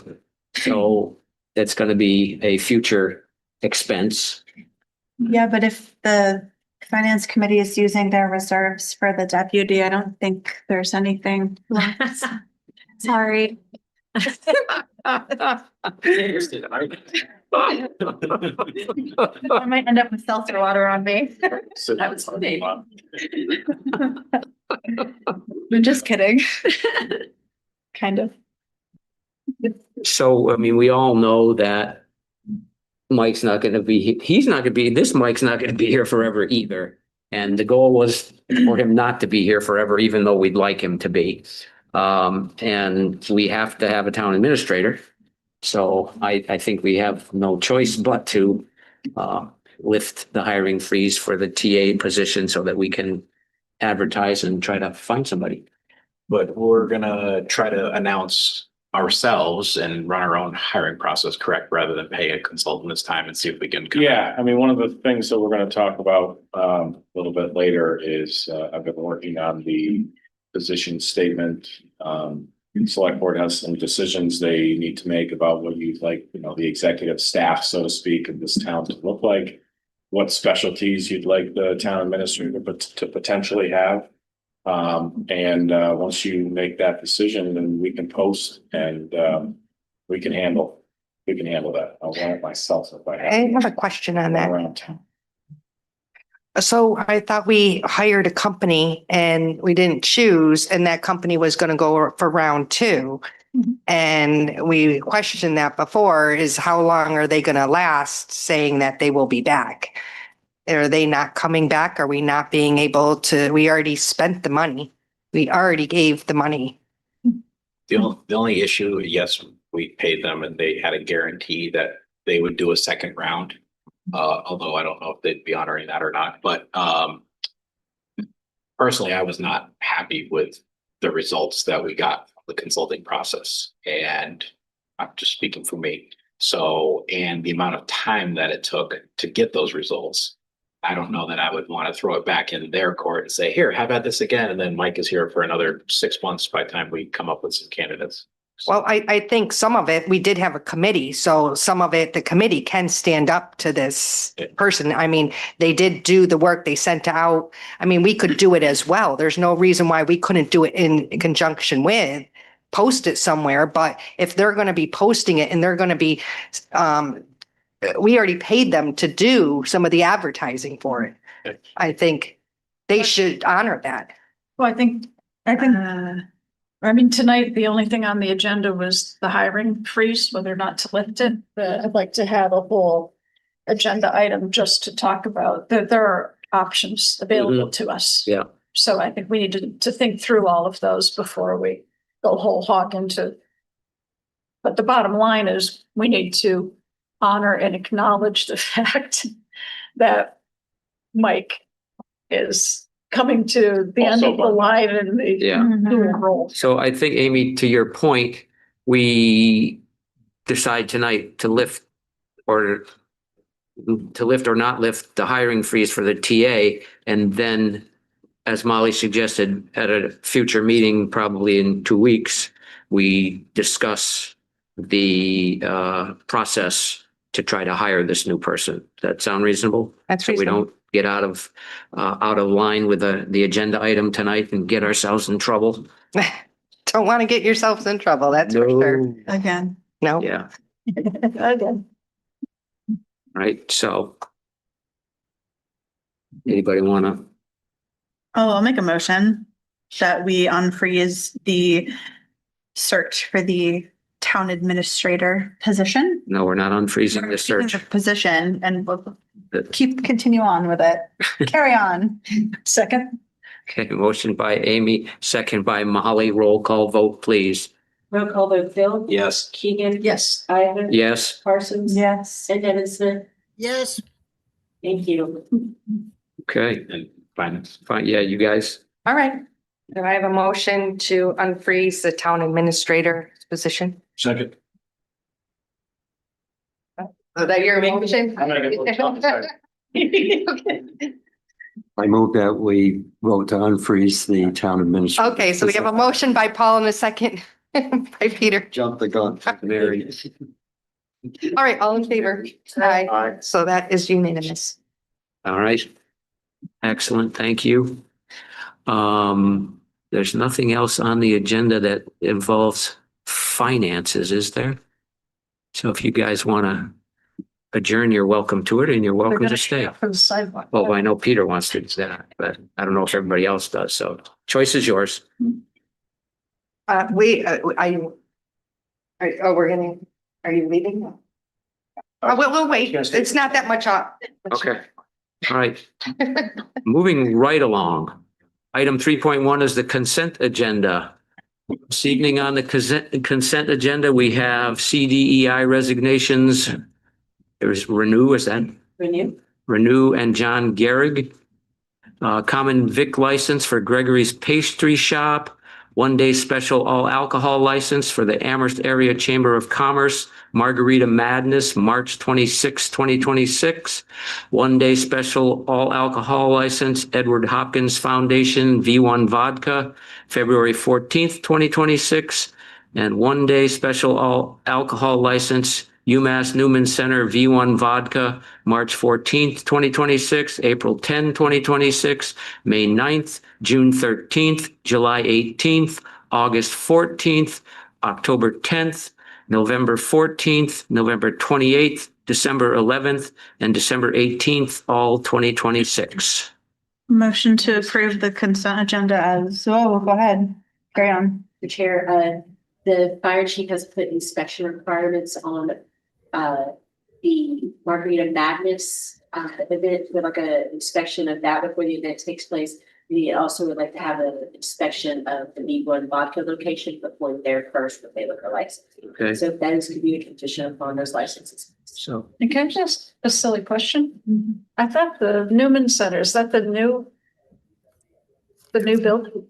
I believe they just do a donation and they're talking about their open house that they do at the church, the old church. St. John's. Oh. So these are just they're doing it there and they're giving the donation the charity is the Newman Center is where they're giving Got it. money.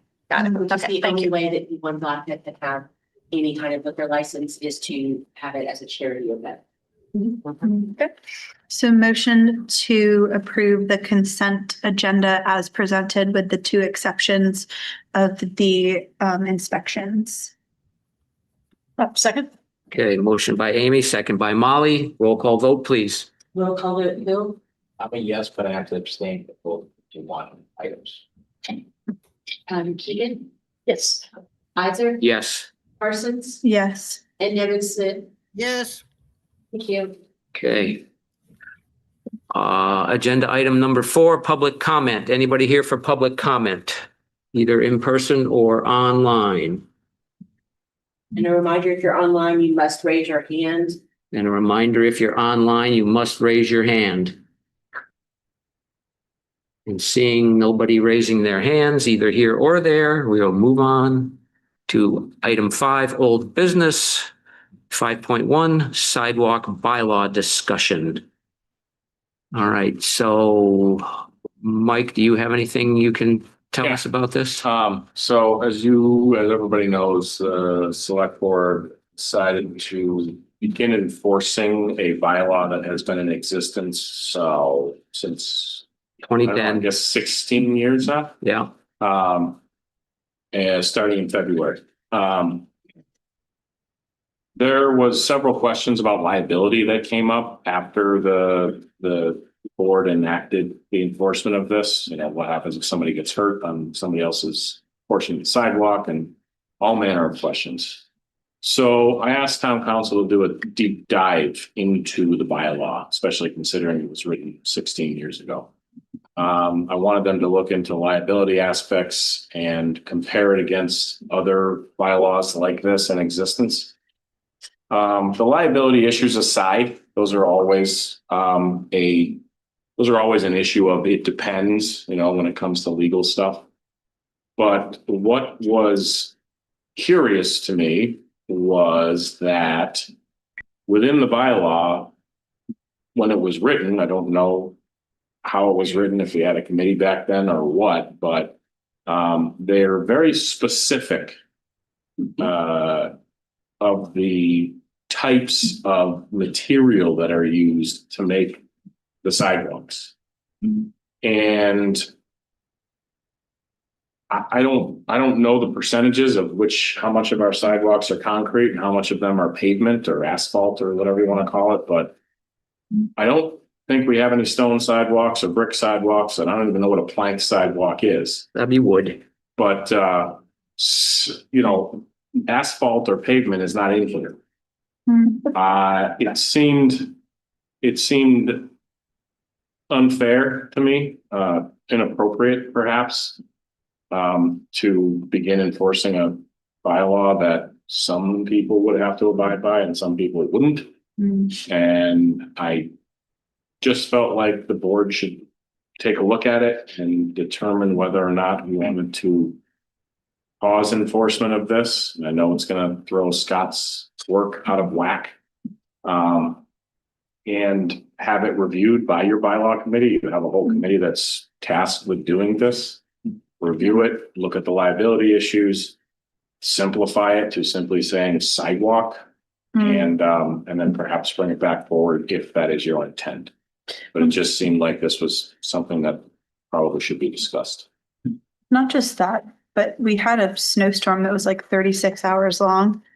So that was like, it says 12 hours between sunrise and sunset. I mean, Yeah, I mean, there's a number of things that the bylaw committee, you know, you have a lot of great people on that committee.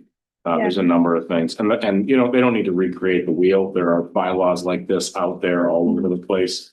You know, that have already been reviewed and established and have been in use for a while, and they can look at those and compare them against yours and decide if you want to move forward with it. But I don't know. I didn't like the idea of some people who have concrete in front of their house have to shovel, and some people who have pavement are all set. So. Anybody on the select board have any insight, thoughts? So I'll just make a quick comment. Yeah, I'm fine with pausing enforcement to get our ducks in a row and have the bylaw fine tuned, put it that way, to make the lawyers happy. But, you know, one of the things that I've noticed since we talked about this is whether you were for the override or against the override, some of the biggest people for not spending one extra penny or wasting one extra penny have been some of the loudest voices I've heard about this bylaw, about how dare you take away a town service from us. I know for a fact we're over budget on snow and ice removal for this year. Already. And we have another 2 months worth of winter left. And the argument that I always get is, well, it's only saving a few $1,000s. You know, what's that gonna do? Well, when you add up 18 times going out to salt and remove snow, that few $1,000s adds up over the winter. And then you have miles of brand new sidewalk that was just added on Route 9 that if we don't start enforcing this, then becomes our problem. So I just want to put that out there that it's just a few $1,000s here or there. By the end of the winter, we're talking real money. And then when you add all of Route 9, you're talking real money. If you watch Baltazar clear those sidewalks under their contract, and it took them days out there to do that. And that's going to be our responsibility in the future in costing, I would say, $50,000 to $60,000 a year, a winter in additional costs that are being mandated. So I know we don't like to lose services, but at the same time, if we don't want to spend the money, we have to lose some services. So it's just something to think about out here. We can't have it both ways. So let's get our ducks in a row and do it the right way. But at the same time, we got to take a hard look at this for future. Yep. Yeah. And I agree with David, and I guess what I would ask is that this could be prioritized. So that we actually try to give the bylaw committee a deadline to say that we would like this to come back to, I mean, obviously this winter's shot, but Okay. certainly by the fall town meeting. Yeah. I'm on the bylaw committee, and I'm in looking at this, I don't think it's gonna take much to get it to a place where it makes sense for everybody, because I agree with Mike. If I'm smart and I read this and I have blacktop sidewalk and I don't have to shovel because it doesn't say, it says everything but that. So I think we'd be looking for some trouble if we enforce it the way it is. And we don't need lawsuits. They're plowing the sidewalk is going to be cheaper than a lawsuit. So I agree. We wait, get this rectified, and then have it ready for next year. I think it's suggestion that directly push the bylaw committee to have this for the annual town meeting budget or annual town meeting, because if you wait until October, then the AG's office has 90 days. All And right. that takes you to the heart of winter again. So if you kick it, if you give them a firm deadline to have it till by, say, March 30th, Yeah. All right, Jim. the sooner is better, but that would allow you to make sure that we're prepared for the following. Okay, understood. Jimmy Max is the chair of that committee. I'll get a hold of him tomorrow and see when our next meeting is and try to get it on the agenda. Maybe you will look, I can actually send a tail again. Keith Sedano. Oh, no, that's not, Kyle Sedano. my intern. Yeah. Actually did all the research, for all of the surrounding communities, already approved bylaws for you, so the work's already done. You Okay. can literally just use his, spreadsheet. Okay, well, if you can get that to me, that would be awesome. I will do that. Thank you. Peter, you got something to say? How many employees do we have in the DPW? Do we have a guesstimated number? Do we have 8, 9, 10 people there? Scott's on here. Scott, can you answer that? You're talking including sewer and water or just highway? Whoever's doing the snow removal. So your question needs to be, how many people do we have available for snow removal? Yeah, because if we have a snowstorm, doesn't matter if we have a 2-inch, 12-inch, 20-inch. After the snow's been done and everything's been plowed, what are the guys doing in the shop anyway? Unless there's a water break and you have it all hands on deck and you've got all the equipment, what are they doing after the snow removal? So if they're at the shop, who knows what they're doing, why not remove the snow and just do it like it was instead of them just sitting there, or who knows what they're doing, because you can't do much. We have mechanics working on our own vehicles. So what are they doing that we can't do the sidewalks anyway? We're paying them. So why not pay them? So, okay, there's some fuel costs or whatever they're doing for the mini excavator or whatever, the brush they're using or the mini plow, to instead of sitting there, whatever they're doing at the shop, at least they're doing something and removing the snow from the sidewalk. And you're talking about when they get back to the shop, When they get back to the shop, do they go home and they actually sleep because they're up all night? I mean, they, I'm not saying, right, during the regular day hours. yeah, no, I'm saying like so you mean after like there's a, not like the one we just had, but a typical snowstorm. So they might be plowing from like midnight to 3 and whatever. Yeah. And then they go home. Then they But have then their they- regular day shift Yeah. and it's like, okay, we've done our cleanup. Of course, they do all the cleanup around all the municipal buildings, priority first, so the kids can go to school and the town hall, people can actually go to work. That after that, then say, okay, the priority is, yes, do some people walk to school? Do they ride their bikes? Probably not during the wintertime. But after the snowstorm, unless there's a water main break, what are they doing that they can't do the sidewalks anyway? Yeah, and I don't think that the issue came up because of lack of interest on the DPW's part, Peter. It was because of funding, trying to cut. How many cuts have we had on the DPW water and sewer side that's affecting? No, we're talking about saving the money that it cost us to do the sidewalks. So as David said, I think Scott said it was $2,000 or $3,000 a storm, a normal storm to get the sidewalks plowed. So that's what the intent was to not incur those costs. Okay, so it's not about, we don't have the people to do it, or they don't want to do it. It was a way to try to save money. And Well, so, and I think just not even working for the DPW. I mean, I know that there's a lot of secondary cleanup that happens after a big storm. So they're like first priority, they do their pre-treatment, then they go out and they do what needs to be done so people can get their vehicles out and on the roads. But then after that, there's a tremendous amount of cleanup and at the end of any street that's pulling out, they come by with the bucket loaders and they smack Oh, that. I've seen it, I know. Yeah, I mean, Oh, I know, with that the still major takes- storm with that, I understand. yeah. I have a dumb question. Actually, it might not be a dumb question. I don't know. Was he talking about the savings in that dollar range? Because was it being done on straight time only before, or was it being done on overtime?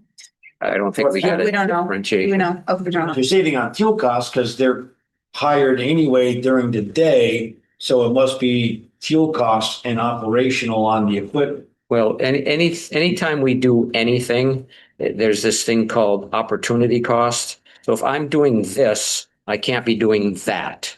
So it takes away from whatever else they might have to do. And I don't think that, from what I understand about the DPW, that there's not a bunch of guys sitting around drinking coffee half the day because there's nothing for them to do. There's always something for them to do. Then they're cleaning, hydrants. I mean, there's all sorts of stuff. Yeah. Scott, you want to say something?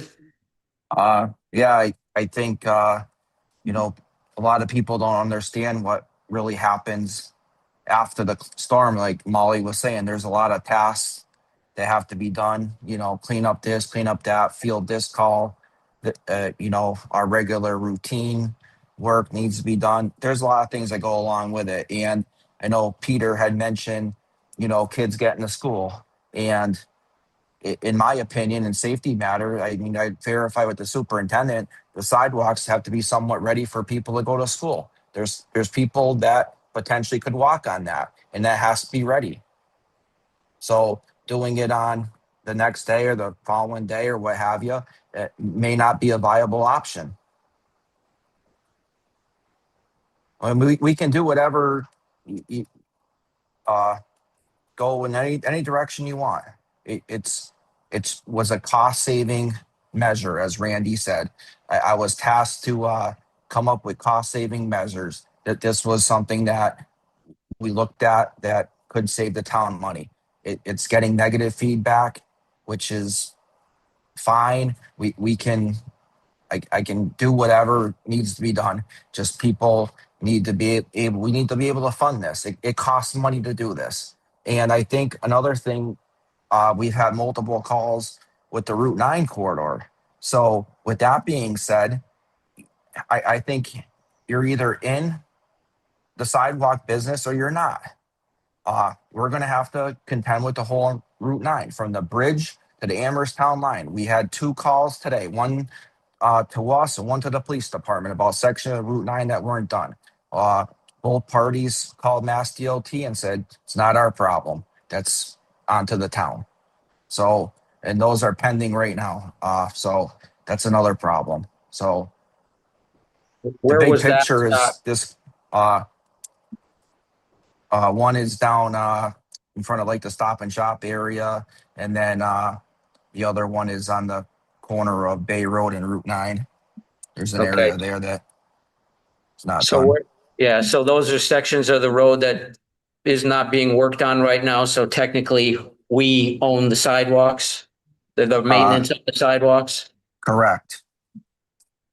Okay. Thank you. You okay? Oh, yeah, I was just Yep. wondering what it was. It was more or less of where we could potentially save from that. And I know the letter was sent out probably 3 weeks ago as to what are the repercussions if they do not do that, so. I have a few comments just to make, only because as soon as the letters went out, I heard from residents over and over again. I think you ought to consider having two zones, the ones that you did, and then the new Route 9. I totally understand with Route 9. It's a big deal. Heck, my business deal with Route 9, and that's going to be a cost of, we're going to have to, our landscaper, our snow removal person's going to have to do the sidewalks. And we're accepting that's what's going to have to be. And I think a lot of businesses understand that. And that's what it's part about being a business. And heck, we got great, I mean, the taxes are really low for businesses around here, and they're going to have to pick that up. But the residents, especially, let's use a resident that's right on Route 9 going towards the bridge, the snow that goes, they don't even have a green spot. So if you're going to all of a sudden take that snow and throw it onto their sidewalk and then be responsible for it, especially if it's older people, that's almost an impossible task for some of these people. And I think we ought to consider some of the areas that in the residential area where you've been doing it for a long time, to consider having that separate from your Route 9. The amount of people that were really upset about that letter that came out, I kept trying to send them over here to Mike. I said, this is where you go. But you want to listen to people. That was something that really, there was two things that were very upsetting to people. One was the not getting the sand and salt, which you then reversed, but they thought that was, I got a text message with pictures on it. And then I got, as soon as those letters went out, I got over and over. So you asking for people to listen, and I get it all the time. I get it every single day. People come in, and all I can do is tell you what they're saying. And this is what I'm hearing from the public. I don't live on Route 9 anywhere. I don't have sidewalks, so I don't have that problem. But there's a lot of people in town that it affects, and they were very upset. It's not that they're going to get fined if they don't do it. I mean, maybe there's another way. Maybe they just don't, certain areas you don't have to do it. Just maybe it's only the business area that will be mandated to do it, and then be by the people. But the other areas, it's a residential area, and maybe, I don't know, you're going to make those decisions, but know that it is a really hardship on some of the residents and some of the older residents you're putting on. So I appreciate that, Amy, and I do appreciate that you're telling us what you're hearing, because we need to be able to have that input. Yeah. And I will say something relative to Route 9 and the person that I know you're talking about. Equity of snow removal. Let's say I live on West Street and it snowed 18 inches like it did last storm, and I got 18 inches of light snow, and it's no big deal for me to move that. Okay.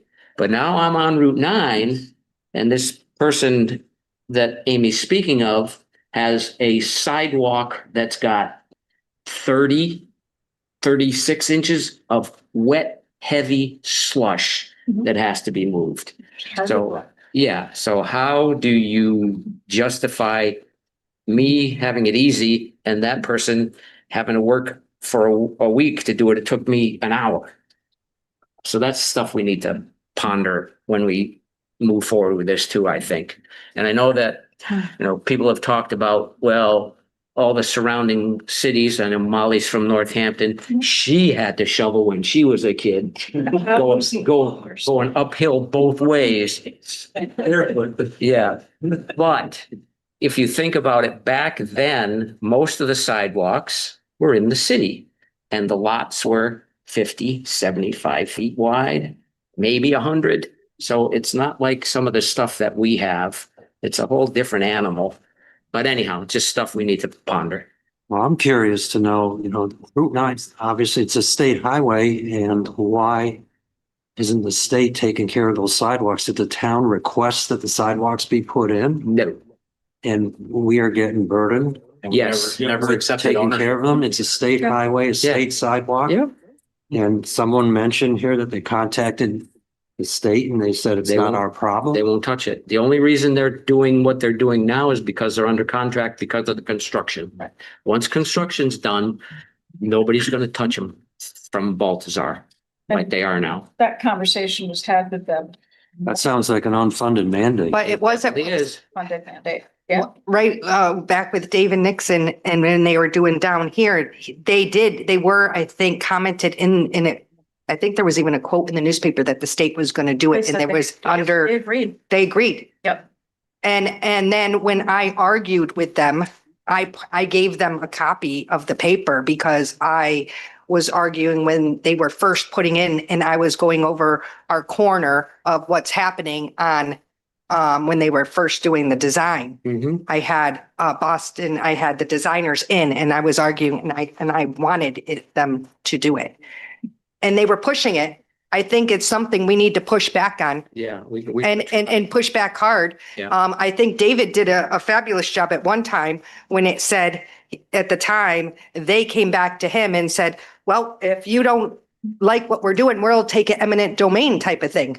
And you said, go ahead. And he fought with them and they caved and they turned around and they didn't want to hold up their project. I think we need to play ball with the state and tell them, a little bit. We did play ball for a while with them and look at, they got the rail trail plowing. So I think we need to stand up for We're ourselves. going to have to get our legislators involved. If we can. Randy, I'd just like to add that, I understand like what Amy's saying, but don't forget that, now we have this shared use path in certain sections of going up Route 9 that go by people's residence. So, okay, so we're going to skip the section at the bank and, and then we're going to have to do a couple residents. We're going to have to skip again. I'm just, like, that's why I was saying, it's kind of like, you're either in this or you're out, in my personal opinion. It's just going to be very hard to, this is a business, they have to do it. This is a residence, we have to do it. It's a very, very messy thing. And I know I talked to David about this. I know in a couple other communities, like recent projects, like part of the scope of work was the communities had to kind of adopt the sidewalks from the state or the projects weren't going to happen. So I think you can argue with them all you want. I talked to them personally with Mike when we went for the Bay Road Bridge meeting down there. I talked to the head of maintenance and he looked right at me and said, we're going to go on past practice with this. The town used to do a pretty good section of it. You're going to be doing it again. Maybe by Lowe's where we got the new section, maybe we'd have to do that, but anything that was pre-existing, the town's going to have to take care of. So, I mean, I'd love to see the board or whoever try to talk to them about this a little further. They obviously, every time I do, I get the same answer of no. We've got rejected twice for, a grant for sidewalk equipment for connectivity reasons, etc. I don't know how we can get rejected on that grant for a sidewalk machine. We have a ton of sidewalk there and just I don't know what the answer is to this. It's a very complex thing, and I know it's burdensome to the people. We've had multiple calls. I met with a couple folks, the condition of the sidewalk, etc. Nothing is great with this. I understand that, but it's just the cost saving measures. Like I said, the crew will continue doing what we can do the best we can. This last snowstorm was very strugglesome on multiple levels. It's not getting any easier for us. So, but with we'll continue plugging away the best we can. But as far as like the sidewalks go, we have one real machine that can kind of do that heavy snow work or whatever. If that breaks down or whatever, we're gonna have a real problem. So it's a very complex situation. All right, thanks, Scott. Sue? Give her 1 second here, I gotta.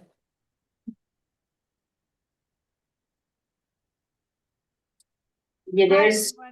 Yeah, sorry. I just wanted to say, I was at a meeting with David when, and I think it was right at the end of COVID when this was all starting, and they were talking about doing 2 greenways on each side of the street. And I said to them, who is going to maintain this? And they said, well, the town of Hadley. And I said, okay, so I'm looking at your plans and you have telephone poles in the middle of these. How are we going to do that? Can we get grants for equipment to do this and all of that kind of thing? And they were just like, this is what's happening. And we're done talking. So, I mean, we're stuck with Route 9. And I am making arrangements to have my part on Middle Street done. But honestly, it's unconscionable. It's really difficult to put all of this burden on particularly the lower part of Russell Street. It just ends up a solid block of ice, and I get where everybody's coming from. So I do think that the bylaw has to be looked at, and I do think that the state needs to chime in on this once again. And unfortunately, I think I know what their answer will be. So. Yes, you do, sadly. We're going to have to try to figure something out. I mean, we got to try. I don't know if we're going to get anywhere with it, but we have to try. I'll make a motion, we pause enforcement on the sidewalk bylaw until further notice. Second. Motion by David, second by Molly. Roll call vote, please. Roll call vote, Phil, Yes. Keegan. Yes. Isaac. Yes. Parsons Yes. and Nevin Smith. Yes. Thank you. Okay. Thank you all for that. Is it too late to ask a question? I just want to know what are your wishes? The original scope, like from East Street to West Street, or that we've done in the past, or are we going from the bridge to Amherst? Well, I don't think we need to go from the bridge to Amherst right now, Scott, because Baltazar is doing part of it. I guess my thought is you do what you've always done. Yep. And the other board members are shaking their heads. Yes. Yes. Yeah. Okay. Yes, understood. Right. Scott, if you want to come talk to me about it in the next couple of days, we can discuss it further. Yeah, no problem. Okay, we're done with that one.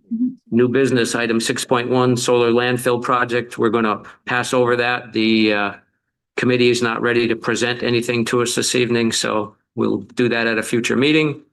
Item 7, town administrators report. So your positions, only 2 of them changed tonight. I apologize. I had firefighter on there, but that changed gears slightly. In your TA, everything else is still paused and held for review. Fiber update, we finally were able to get all like 15 shot callers in the same room, which was not easy. We had a very robust discussion on the completion of the town fiber project, the updating of outdated equipment. We'll be creating because as everybody, I don't know if everybody knows, but we have, the fire chief has a half IT, half firefighter person that works for him and handles their IT. The town side has Northeast IT for the town technical communications, and the police department has our own because it is a totally secure network.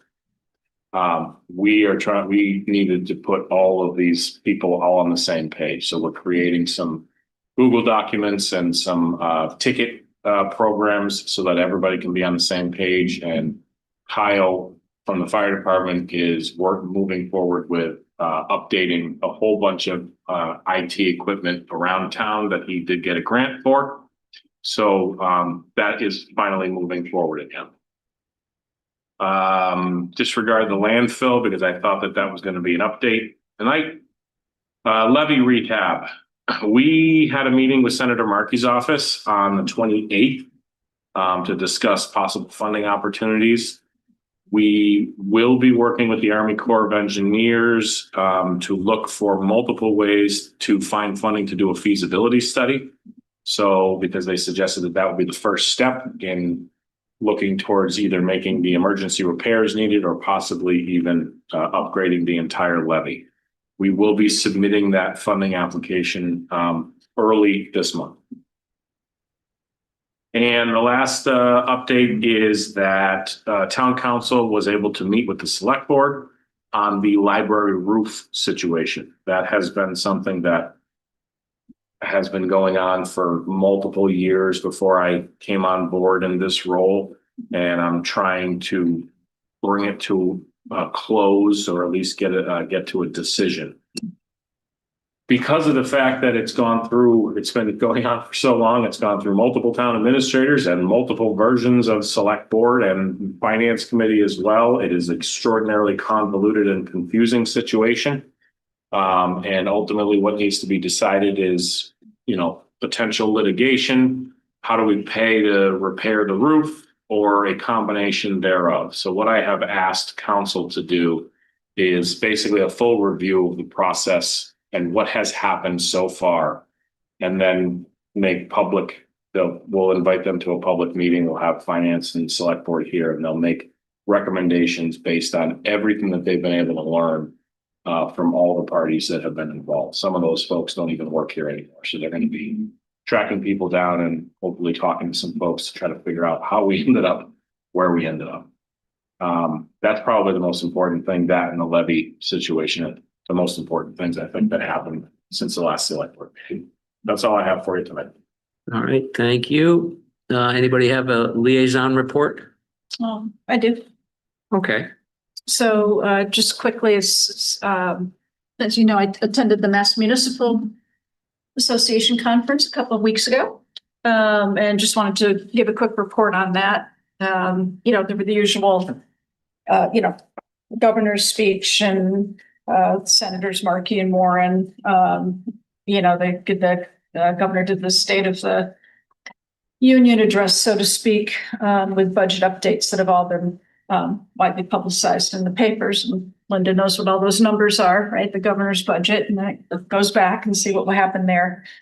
But I also had my marching orders from some department heads and others at town hall to target the trade show portion of it. So I went around and visited the booths that would be potentially beneficial to the town of Hadley, looking for opportunities for, implementation of new software, get in the context of all the conversations we've been having about the budget. Yes, software costs money, but on the other hand, if it can automate and make more accurate, some of the daily mundane tasks, is that going to help us down the road in terms of saving personnel? So specifically was looking at human resource related software, payroll and benefit integrations, enhanced procurement software, permitting software, customer service oriented software that would allow individuals in town, whether they're business owners or property owners, taxpayers, to more seamlessly communicate with the town about issues that they're having, get things taken care of. So minutes taking, automated AI related minute taking. So at any rate, all of that has been passed over to the appropriate authorities, most of them landing on Jennifer's desk as a procurement person. But that was definitely worthwhile. And then also made sure that I attended a Maya related session for Sue Glowatsky's benefit, because we do get credit for that. It reduces our insurance premiums.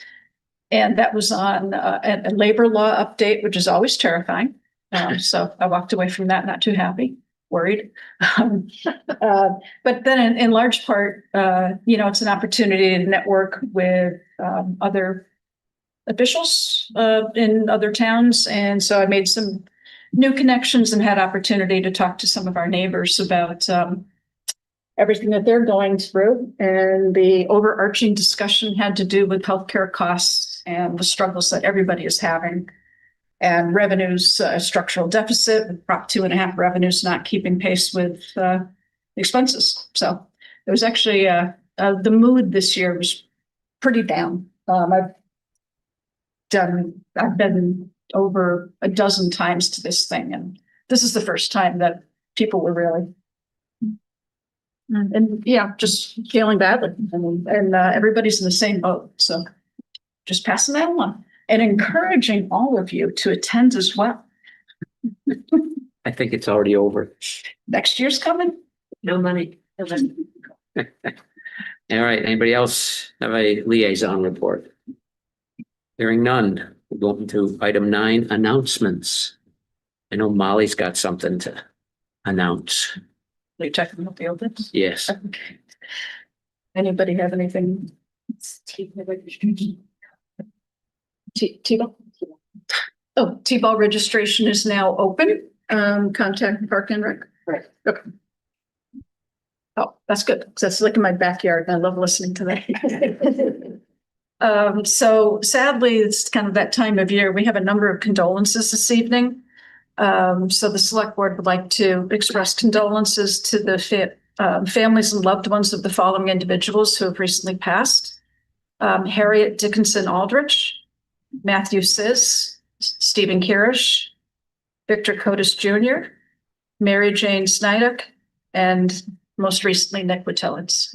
So condolences from us. Thank you. Okay. Item 10 is executive session. Amy, do you have something you'd like to say to us? I do. I'd like to make a motion that we enter into executive session pursuant to open meeting law, chapter 30A, section 21A2, to conduct strategy in preparation for potential negotiations with non-union personnel, in this case, the new town administrator, and also pursuant to chapter 30A, section 21A3, to discuss strategy with respect to collective bargaining, in this case, town unions. If an open meeting law may have a detrimental effect on the bargaining position of the town, and if the chair so declares, of course. And we will not be reconvening an open session this evening. Second. Okay. As chair of the Hadley Select Board, I state that the board has moved and seconded to enter into executive session, and that I state that discussing the matter in open session will have a detrimental impact on the bargaining position of the town of Hadley. Roll call vote, please. Roll call vote. Hill? Yes. Adjourn your meeting. Yes. Adjourn your meeting. Isaac, Yes. Parsons, Yes. and Nevin Smith. Yes.